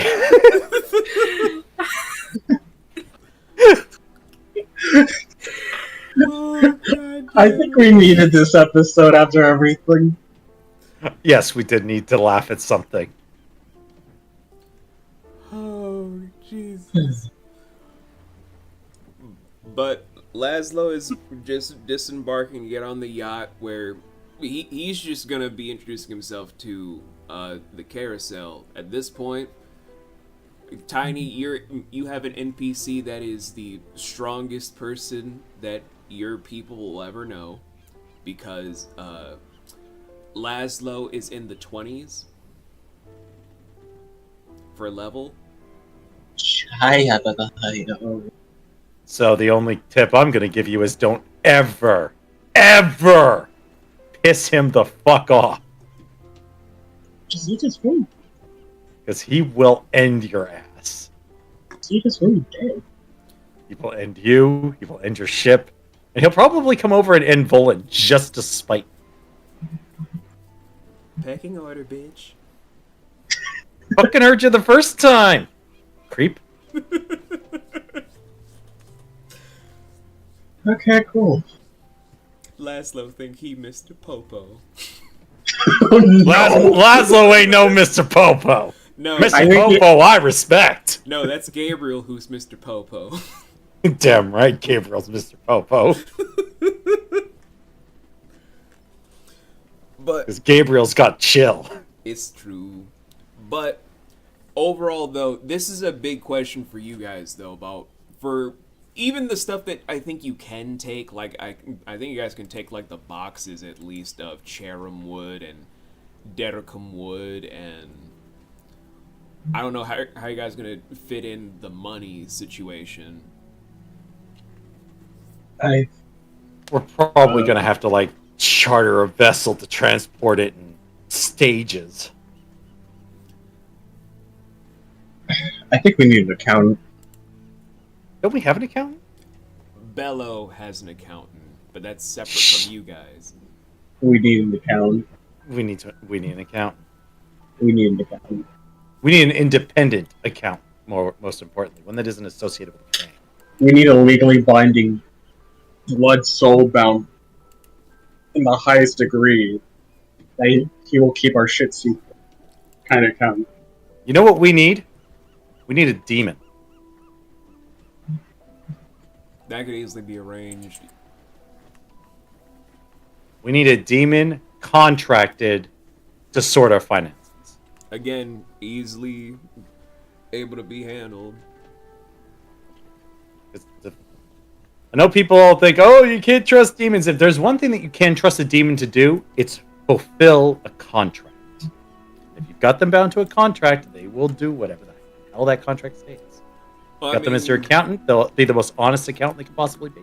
Well, I mean, it's easy enough for you guys because you work for someone that was born a half-devil, so... Yeah, we can easily contact him and say, hey, who do you recommend? He's half immortal, half devil, so Gabriel knows way too many people from the hells. I'm sure Gabriel can hook us up with somebody. Probably a Cambion. If I may make a suggestion, we should dock the ship for now and take whatever reasonable we can, and then eventually strip things and upgrade what we can amongst the islands as ships. Especially for the Firebird that took the most damage. Yeah. Question. Can our shipyards house the Man of War? No. That Can we Man dock of it War some- is 3 times, if not 5 times, the size of Din. It is massive. Okay. There's So- no way we can dock it there then. We could just anchor it out on the coast. I say we get it as close as can without beaching it fully. Something Just get that huge would be still pretty out into the water. Like, we couldn't bring it into the shallows, because if the tide ever changes, it'll get beached. Again, get it as close as possible is my suggestion. Yeah. If this isn't already as close as it can get. From where it's docked, it's at least able to be protected by your protector beast. That'll do, I guess. So long as we've got some kind of protection around it. Yeah. And Volan's going to go back and forth cataloging that library. That's probably going to be his day in, day out for a while. A very, very long while. And he's going to bring a librarian on this. Maybe again, with some of the funds, if you maybe you can hire people to help you do the research for this. That way, you're not solely doing it. Volan's not that kind of guy. So you guys are gonna try to dock the Firebird and the yacht into Din proper. Sure, if we've got the room for both. I mean, the yacht doesn't take up that much space. I was more thinking how much the Firebird takes up space and how much is left for the yacht. You guys have enough for maybe 3 to 4 more ships to dock. Okay, well then, yeah, then it's a non-issue. Yeah. But for now, I guess we put a pin into this. Take what I guess we need in the sense of the cherub and the decorum wood for the Firebird, and whatever associated. Maybe take the 12 dragon eggs to bring to the sanctuary. Just because, again, those are our eggs and they should be tended to. Okay. Yeah, taking all 13 of them to the sanctuary is definitely step one. Just keep And James then- away from Umi. She will get too attached. Oh, Tiny has already claimed dibs on the black dragon egg for one of them. And then Volan smacks you on the head. You're not getting dibs on any of them. But Tiny always wanted to raise a baby dragon. No! It's too bad. Yeah, too bad. Because the answer is no. I will roll a charm against you. Next. You will not win. Bet. So, as you guys are both sailing and flying into Din to see just... Although still being rebuilt from the attack from the Zodiac Company. A week and some change is not enough time. It does look bigger and more expansive to have its own gigantic amphitheater restored with a playhouse, like on the outskirts of the residential. There's a more decorative walkway on a brick road strip that leads to the wild rose that's now surrounded by exotic flowers, as it's still surrounded by trees. The waterfalls now give off a more prismatic appeal. Like, there's a lot of spectrum colorization now with Umakos being your guys' guardian deity. As your Krona tree, this mystical blue tree that has rainbow leaves just kind of glistens and has like a song drift off when the wind hits it that puts you all at ease with your senses.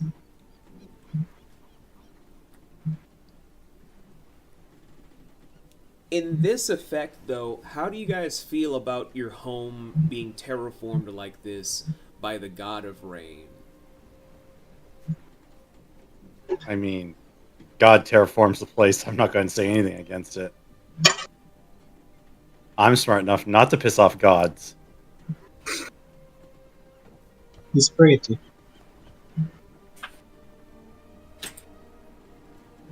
And what do you think? Yes, and judge the work of your god.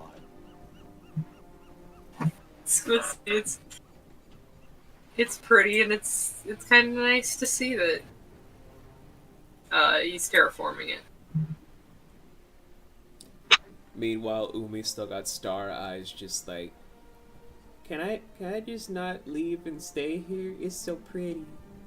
Can I just stay? I mean, we're going to be staying here for a while. But I don't want to leave now. It's too pretty. Well, we're not going to go anywhere anytime soon, so soak it up as much as you want. No, I just want to stay here now. It's too pretty.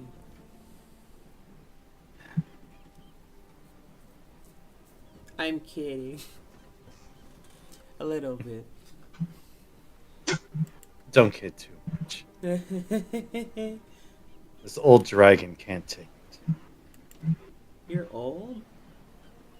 I sure feel like it. Hmm.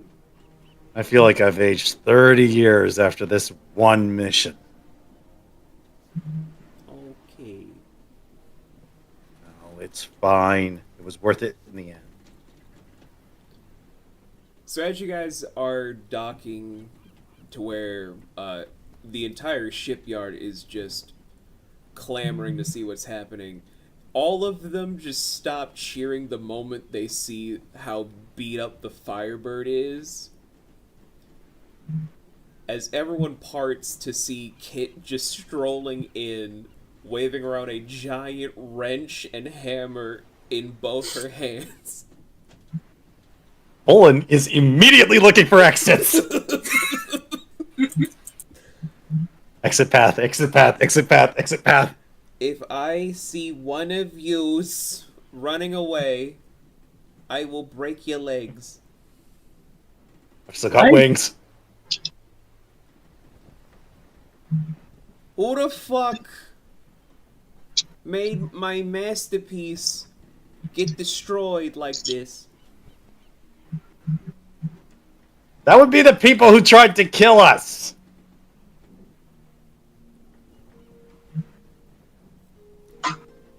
As Li Kuei and Ju Kuei are having the Firebird disengage from flight mode to be in sailing mode, which it seldomly does.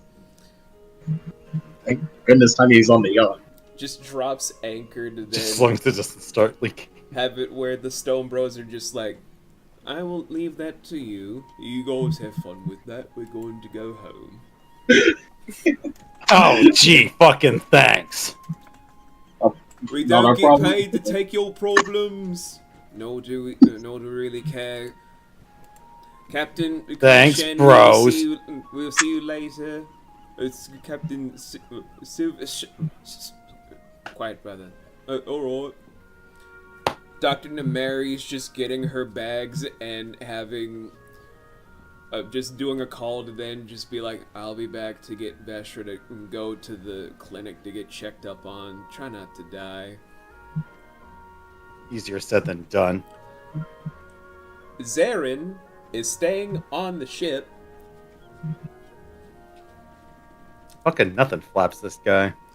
No, Zarin's staying because of Veshra, because they're dating. Mm-hmm. Ah, all right.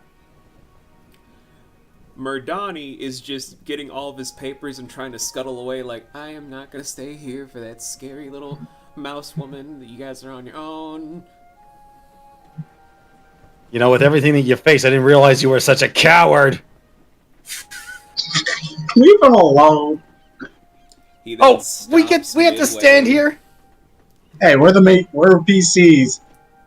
His flames spark up with black and purple where he slowly turns his head to face you. Oh, great. So you'll face me, but you won't face the mouse. The mouse woman didn't disrespect it. Stomps back up the gangway to get right up in your face. Oh, what? Look, You're you going to hit me sorry for it? son of a fucking bitch. I did not survive. I don't know how many fields of torment to be talked down by someone who gets everyone walking into a death trap to die. So either you fix your own shit or stop trying to talk down to others if you don't know their fucking story. And then kicks you in the chest before storming off.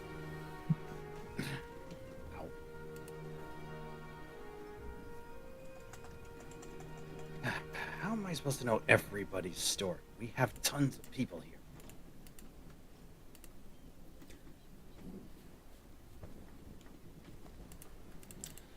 And so Kit finally stomps up swinging the wrench and hammer, just, I need to know who the fuck was captaining, who the fuck was flying it, and who the fuck had this whole thing ruined.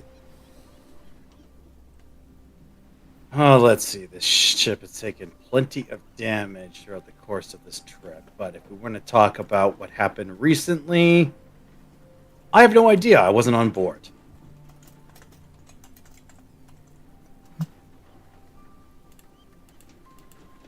Amy's why? just kind of drunk at this point, just... Amy wasn't on board either. Hello. Yes, hi. I'm not gonna blame a fucking child, Volin. Now, who the fuck was driving? Who the fuck was commanding? Well, I don't know who was driving.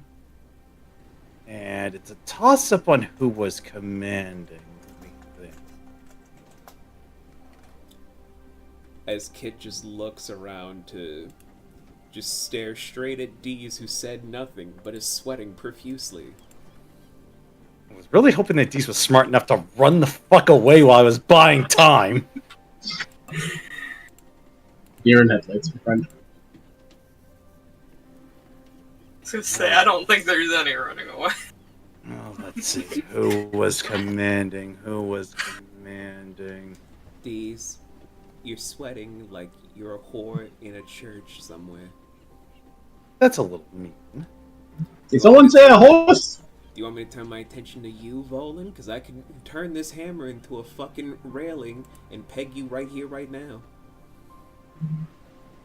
First off, phrasing. Second, and more importantly, you know damn well I wasn't commanding or piloting the ship, so what would that do? Then you can shut the fuck up while I ask these. It's not her fault. These. Were you commanding Yeah. this? Yes. What the fuck happened?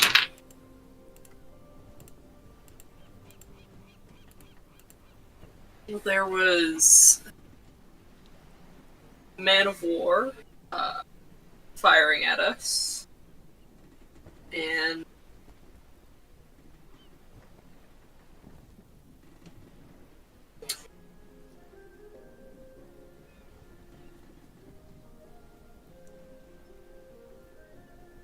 So you just had one of my babies eat shit.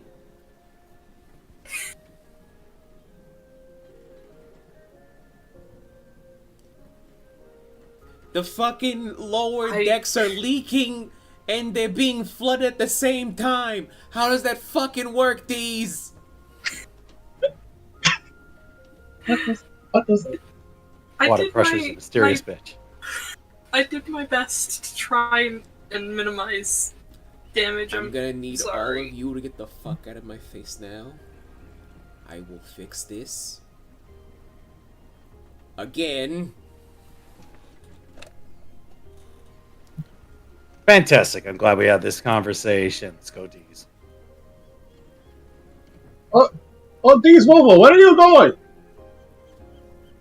If you're smart, you'll follow us. What are you talking about? As Amy's just stumbling down the gangway because she's heavily drinking right now. She is not okay. Stay if you want to find out, Tiny, but I don't recommend it. What are you? Oh, hello, person. You see like this tiny little mouse woman slowly turn where she's got like her veins are pulsating as she's swinging around these weapons. I think that now that the game has come out, I think I can say it's kind of like a more curvaceous form of Gemma from Monster Hunter Wild. Oh. Tiny sees a pistol. Never heard. Tiny just sees a. Okay, Tiny talk to you in better condition. Goodbye. No one's gonna help drunk Amy, alright. Yeah, I thought she was being. Oh. Tiny sees it, is just like, oh, guys, come on, Lena, Tiny. Let's get you to sleep and turn you on side. Just drop her off in her room. Let's get you bread instantly. You have no headache. I'm gonna fly out to the Man of War and start cataloging.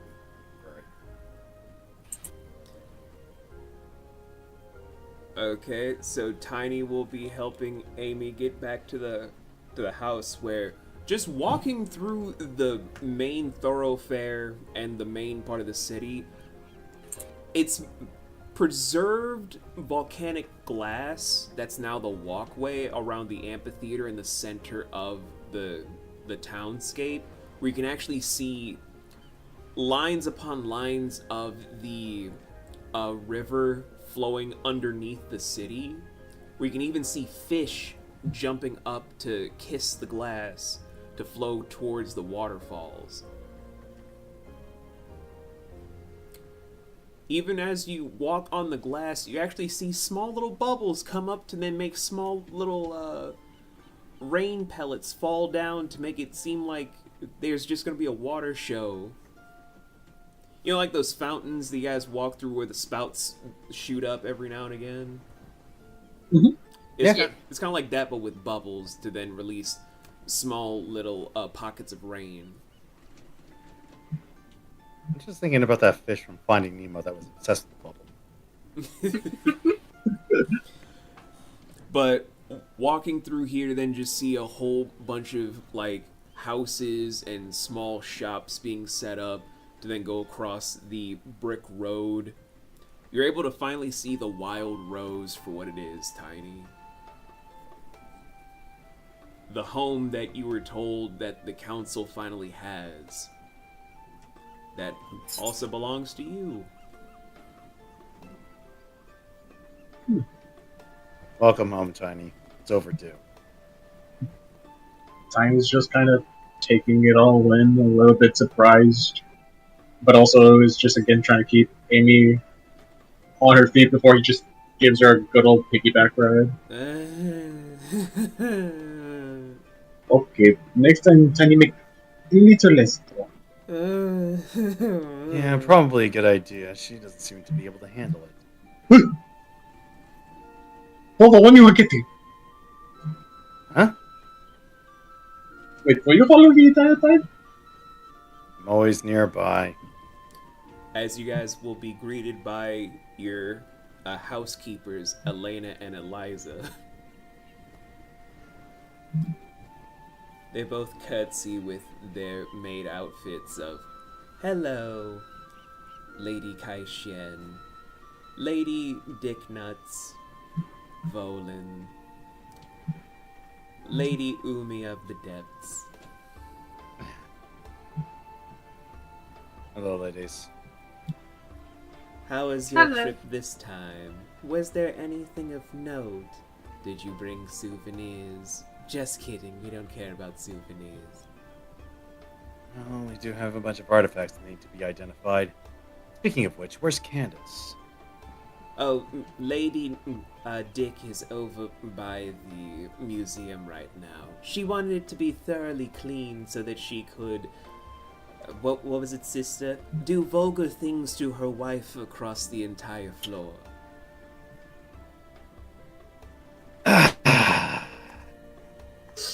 I could have gone 1,000 years. We could have gone a million years without being told in horrific details what would happen. Lady Dicknuts, can you please tell your spouse to stop telling us the graphic details of which they will do vile things to you? We don't care. Yes, I'll let her know.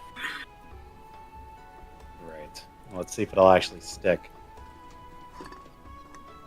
That was a terrible word on my part. I apologize. Rar to you, Candy. In any All event, right. though, who is your gigantic friend? Is it Lord Vivi at long last? We've been expecting you. Oh, Okay. yes. This is Tiny. Lord Vivi.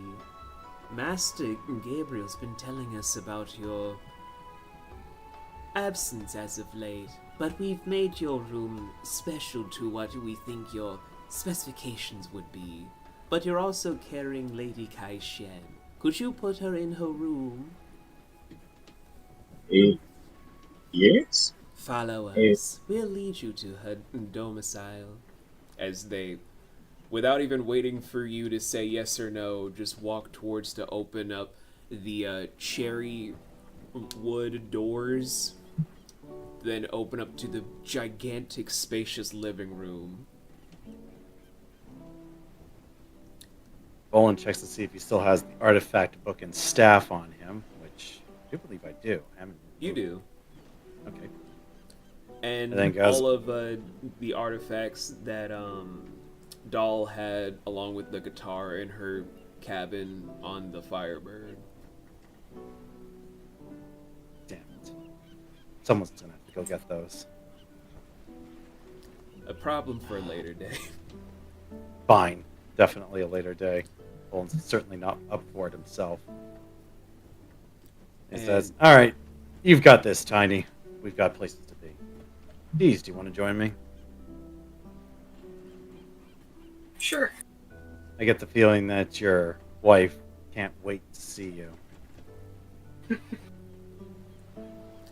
So before we get to that, as Volin drops off Amy in her room, which I will let Laurel describe at a later date, Elena and Eliza will showcase your room, which they held off secretly on the same floor, the third floor, under some magical paint that they ripped away to showcase a door at the end of the hall.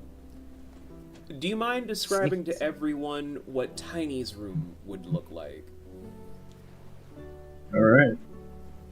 For Tiny, upon going into his room, the first thing you would take notice is various banners of warrior status that actually originates from Auslan. Each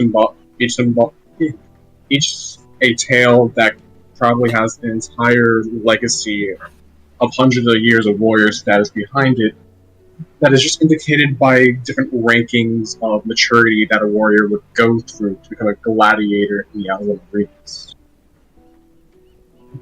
Before one is kind of half torn at the very end, that probably was important from his original home, that originally would have came from his family line to represent his entire family's story of the VBs, originating back from the very first VB to Tiny himself as the centerfold. At the bottom of that wall itself is probably some family heirlooms that would also have been, again, kept to the best degree from before the Age of Agranon and then forward, to allow it to be, again, a decorative wall of trophies, some symbolism, and family.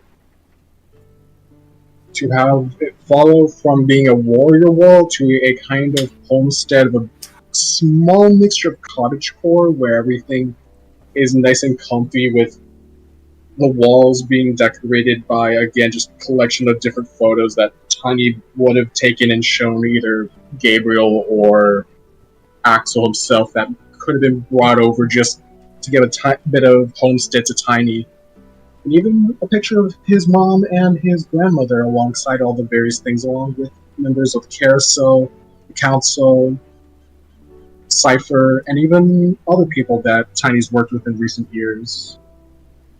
As just a collage of different things, to where in the center of that is a very cheesy, but when I say cheesy, I mean cheesy, as it's decorated with a small grill-shaped cheese frame of him and Rainey during their wedding day, right as they took their final vows and kissed, with various little snakes kissing Tiny's on the various spots on his head. To just follow with a twin bed that is probably an extra large king size for him, and again Rainey, whenever she would have needs a quick spot to stay for with her husband that even Tiny might have overlooked. To just lead into, again, a kind of both faux but real grass stay. That way Tiny has a sense of just being in nature inside his own room. But the thing that catches Tiny's eyes the most is all his little animals, all in his room, as probably the thing to tackle at his feet is Bowser. His big old, well, I say old, but his big baby giraffe. It's very both homely and old world from Bowser, mixed with a little bit of the new age Tiny's been getting used to. That's so precious. As he just, again, even has little spots that he didn't even know for his great swords and his channeling sticks just to put down near the entrance in case dangers around the foot, that he just hangs up his weapons to. Good. Because the moment you're in there, your exhaustion finally hits at 4th level exhaustion. Flop.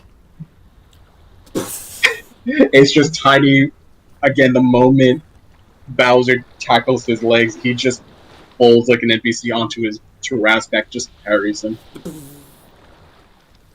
So as Tiny's being just being pulled to his bed by his baby Taras to be cuddled by his animals, we will set the final scene to be with Dees and Volan approaching the museum, where Candace has just finished polishing everything in her normal cleaning attire of a crop top and short shorts.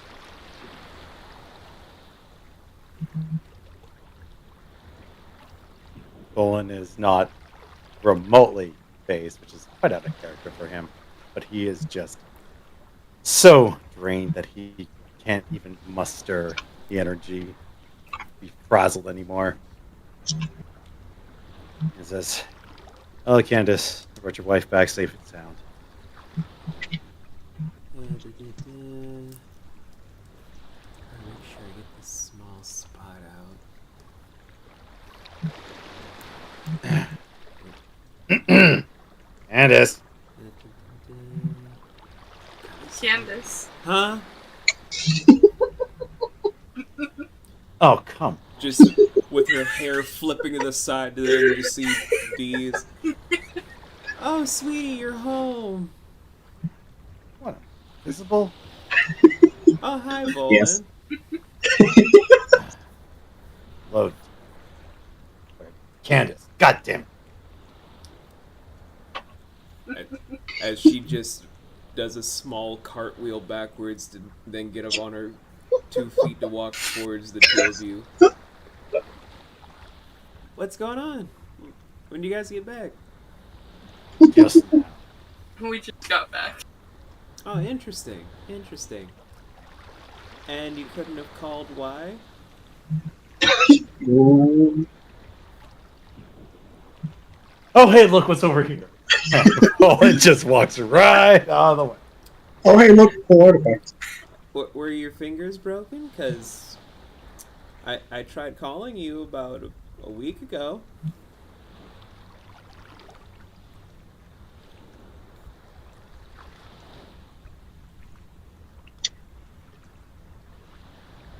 I just left poor Dees to stare into the headlights.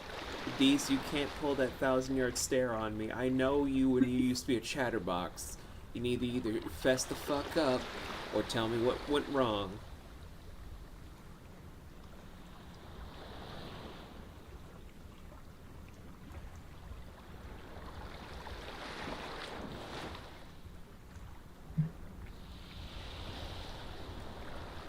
Wonder if she'd even believe that. As Candace just decides to do the splits, to just look Dee straight in the eye.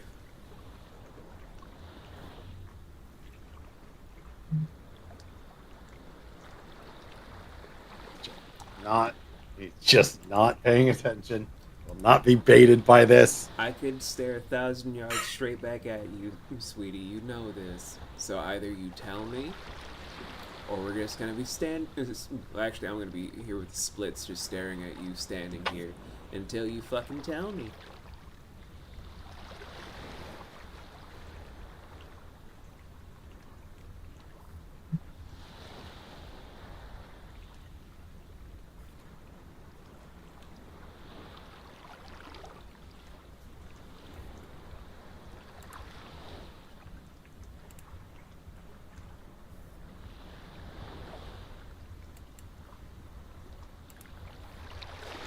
As Volan in the background is just like, how long are they gonna stare at each other?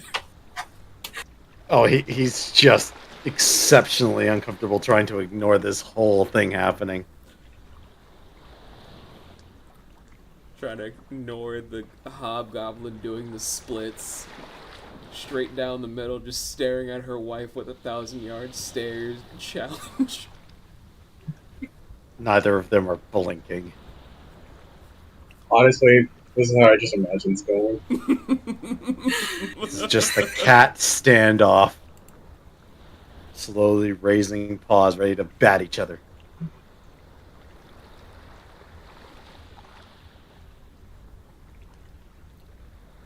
Candace is not gonna say anything till you say something, D. I know, and I'm trying to figure out what to say. You're the one that made your wife. I'm just playing I her. know. Just tell her the damn truth. You're not even in trouble this time. It's not even your fault this time. This time. It's not. We were caught in a cursed area of fog. We were caught in time dilation. Like, these are elements Yeah. to be under control. Just tell her the truth. You can show her the artifact to give more. I mean, look, I'm going to do that afterwards. I am not getting in between this. Are you kidding me? I'm not talking about you. I'm talking about her. We're in a few areas that didn't have ice stone signal, I'm sorry. But we did find some really cool artifacts for you. Yes, we did. She just grabs your face. You could have called. Sorry. It's just thinking to himself how dead he is. As she then just stands on her hands to then close her split to then stand up properly again. You know, the more I kind of just do these things with Candace, the more I'm like, this is why a lot of men try to hit on lesbians. I'm just now noticing this. Yeah, because they make it really hard to ignore.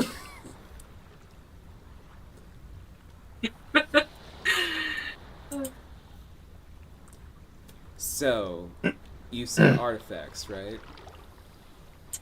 Yes. Mm-hmm. Can I see them before I put them on display? Absolutely. Paul's gonna place the book and I staff just now down. remembered what Anne's artifacts were. One of them was a table. The table. How are you? You know what? I'm not even gonna worry about it. She had a table strapped to her back this entire time. Let's just move on. I mean, that's better than saying Dee's had an entire table up her ass. You're not It wouldn't doing be that. intact if that was the case, or she wouldn't be. Uh-huh. Anyway. Something's gotta give. There again, we have magical undergarments for these. We have pocket dimensions and cleavage, not cracks.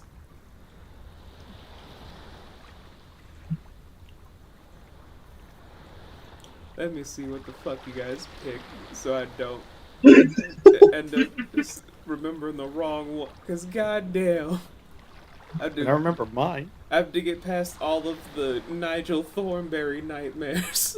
You can make it easier just by typing in like table in the search thing. I'm good. I'm almost there anyway.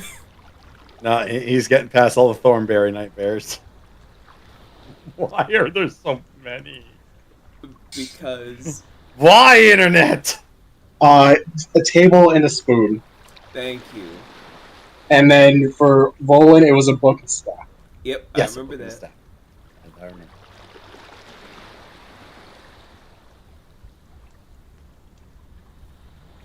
There you go. I linked it. Yeah, you linked the entire list. Ooh, boy. Alright. Umi's been carrying a pot around. Yep, Umi's been carrying a pot and a necklace. I mean, a necklace you can easily carry around, but a pot? And Bello just has that claymore and shield. Yeah. We eventually see those again. So, Dees just presents the table and spoon, and Volan the book and the staff. Sounds about right. Here.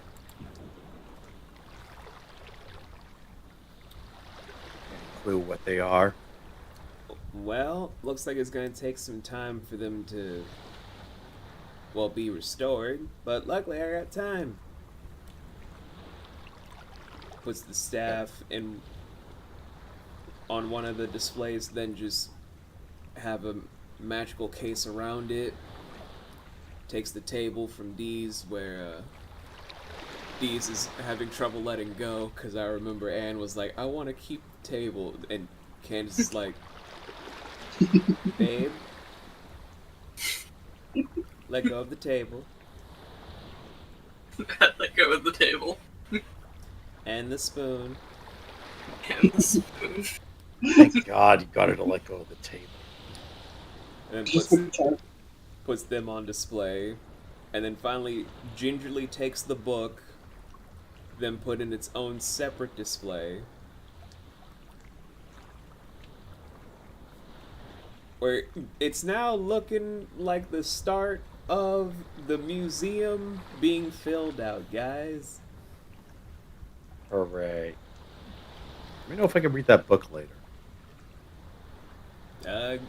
Give it about 3 weeks. I will be back for it. I'm sure that all the other cataloging I have to do will be able to take the time. We brought back a very big ship full of books and other stuff. Why?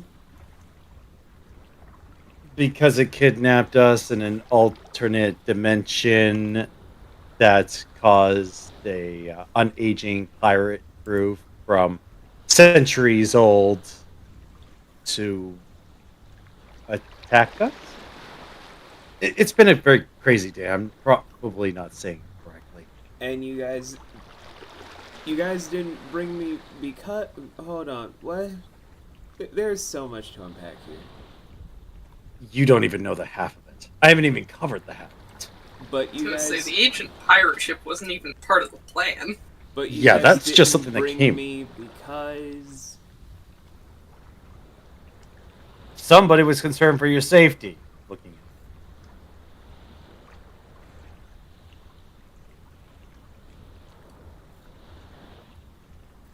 She was...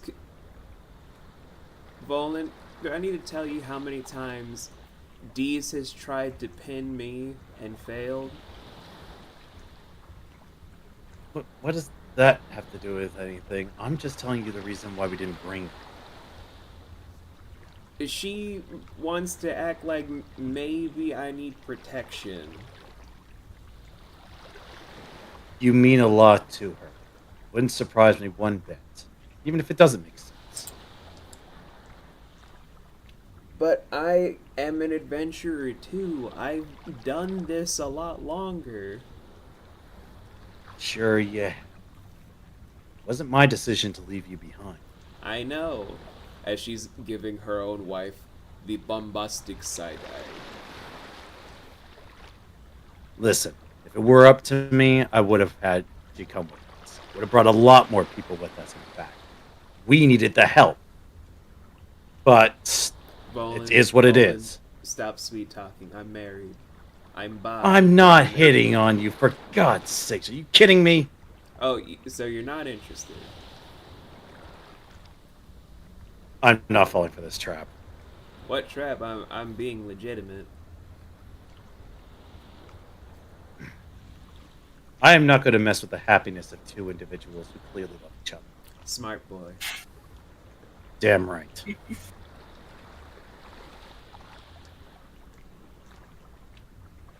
But I think it feels relevant.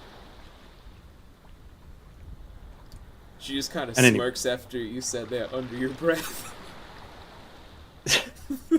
At any rate, we've had a hell of a... I don't even want to call it an adventure. It was more like a soul-draining chore. Hopefully we can spend some time here and recharge after everything that's happened. Oh, and guess we are going to have to tell people sooner or later, but Dull is no longer with us.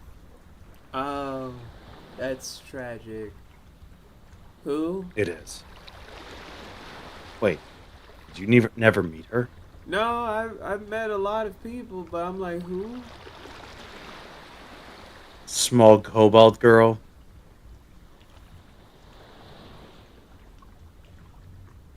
You now No. see Candace having a 1,000-yard stare, just trying to remember. Never mind then. No loss for you then. Count yourself lucky. Oh, I'm sorry, I was trying to remember. But, Volan, It's are you fine. gonna be okay?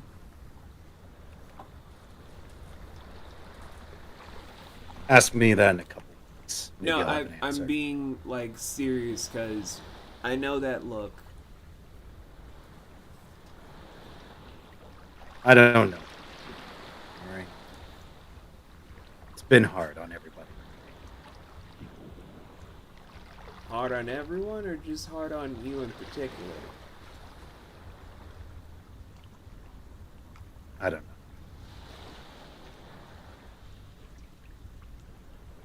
Everything I know about it's talking difficult. to someone about this? It's not how I deal with these kind of things. Volan, that's not healthy. It's plenty healthy. I would rather be more practical and efficient with my time than dwell on something I can't control. So you're just gonna let all that fester instead of talking to someone? More like I'd rather apply myself to a solution to the problem. Dull isn't dead. I want to be clear on this. Something I never happened said to anything about death. I mean, you trying to think think like a rational person or whatever needs to come from you being good in here, as she's poking her finger at your chest. We're making it sound as if you're ready to throw away everything. No. I'm not about to do that. Then you need to talk to someone.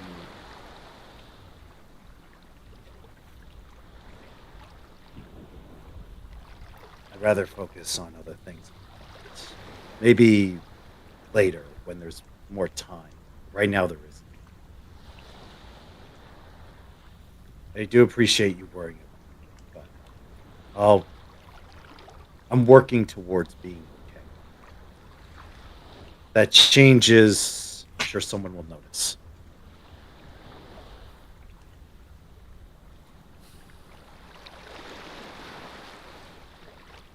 That's as good as I can do. You just kind of notice Candace gives Deez a look where, for you, Deez, you kind of notice it's Candace's whole. You were trained to do stuff for physical and mental health. You could do something.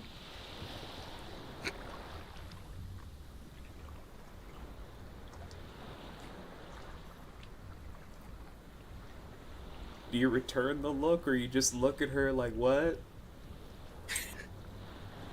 I think Deez is in dead stare mode.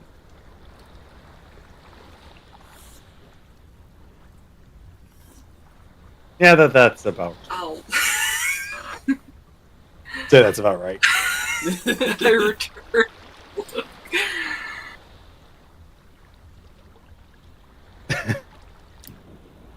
Okay, whatever you say, Volan. Well, I'm just going to see if I can get some stuff for me and Deez to have like a literally good nightcap. But I'll just leave you two to chit chat for a bit. I'm just gonna step out as she just sneaks a quick kiss to Deez, just before walking out.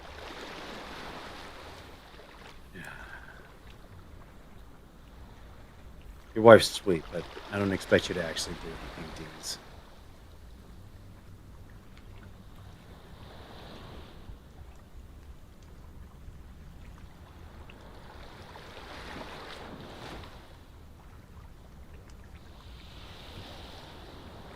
Bowen just quickly waves his hand in front of her to make sure she's still conscious.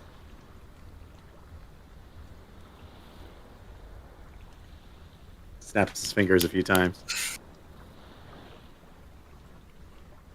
Oh, wow, shit, she's really out of it. Geez, if you don't start saying something, I'm going. I'm sorry, these allergies are hitting me bad today. Bless you. It's fine. We're making a joke out of it at this point. Bless you, Anne. Thank you. You're fine. Don't you worry. Ah. All right. Well, I better remind everybody about their artifacts and have them bring them by. But I'll tell them to take their time so that you can spend quality time with your wife. You definitely need the recharge, especially after what you just went through. And you did a good job stepping up on the ship. So, try to take some solace in it, despite everything. Despite Kat being pretty pissed off that you wrecked the ship, hopefully she'll get over it. It could have been worse. It absolutely could. And without you, it would have been. So, try to take comfort in it. Thank you. You need to take a break, get some rest too. I will when there's less to do. Well, no, I'd be lying if I said that. I'll find some. I say you won't be able to do what needs to be done if you don't take a break. I know you're right. It's just I feel like I've been sitting idle for too long. And it cost us. I just can't shake that feeling.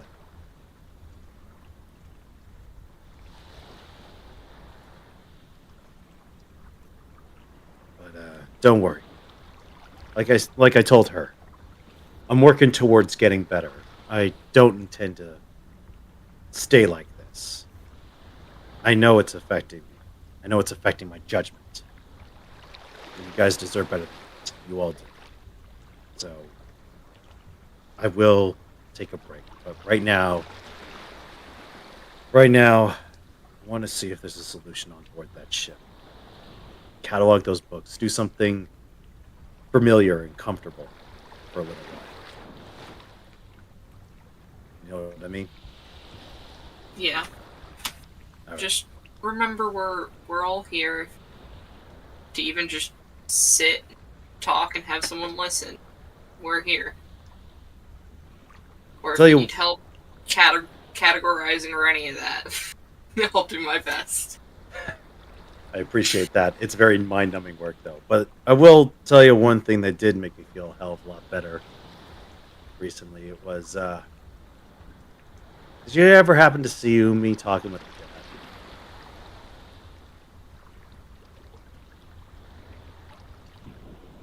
I think I saw maybe briefly. Watching those two interact and seeing her smile and be happy, that definitely made a lot of this worth it. For me, anyway. That's good.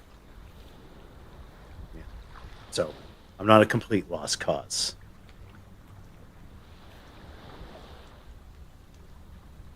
Anyway, those books won't sort themselves. Enjoy your time with your wife. Don't worry too much about it.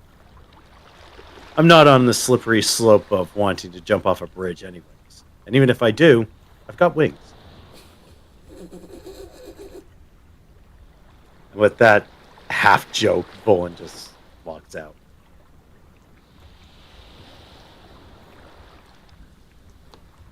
As the afternoon sun is slowly touching back down where you guys are finally home enough to take in some small sights or get a moment to yourself for a gentle respite,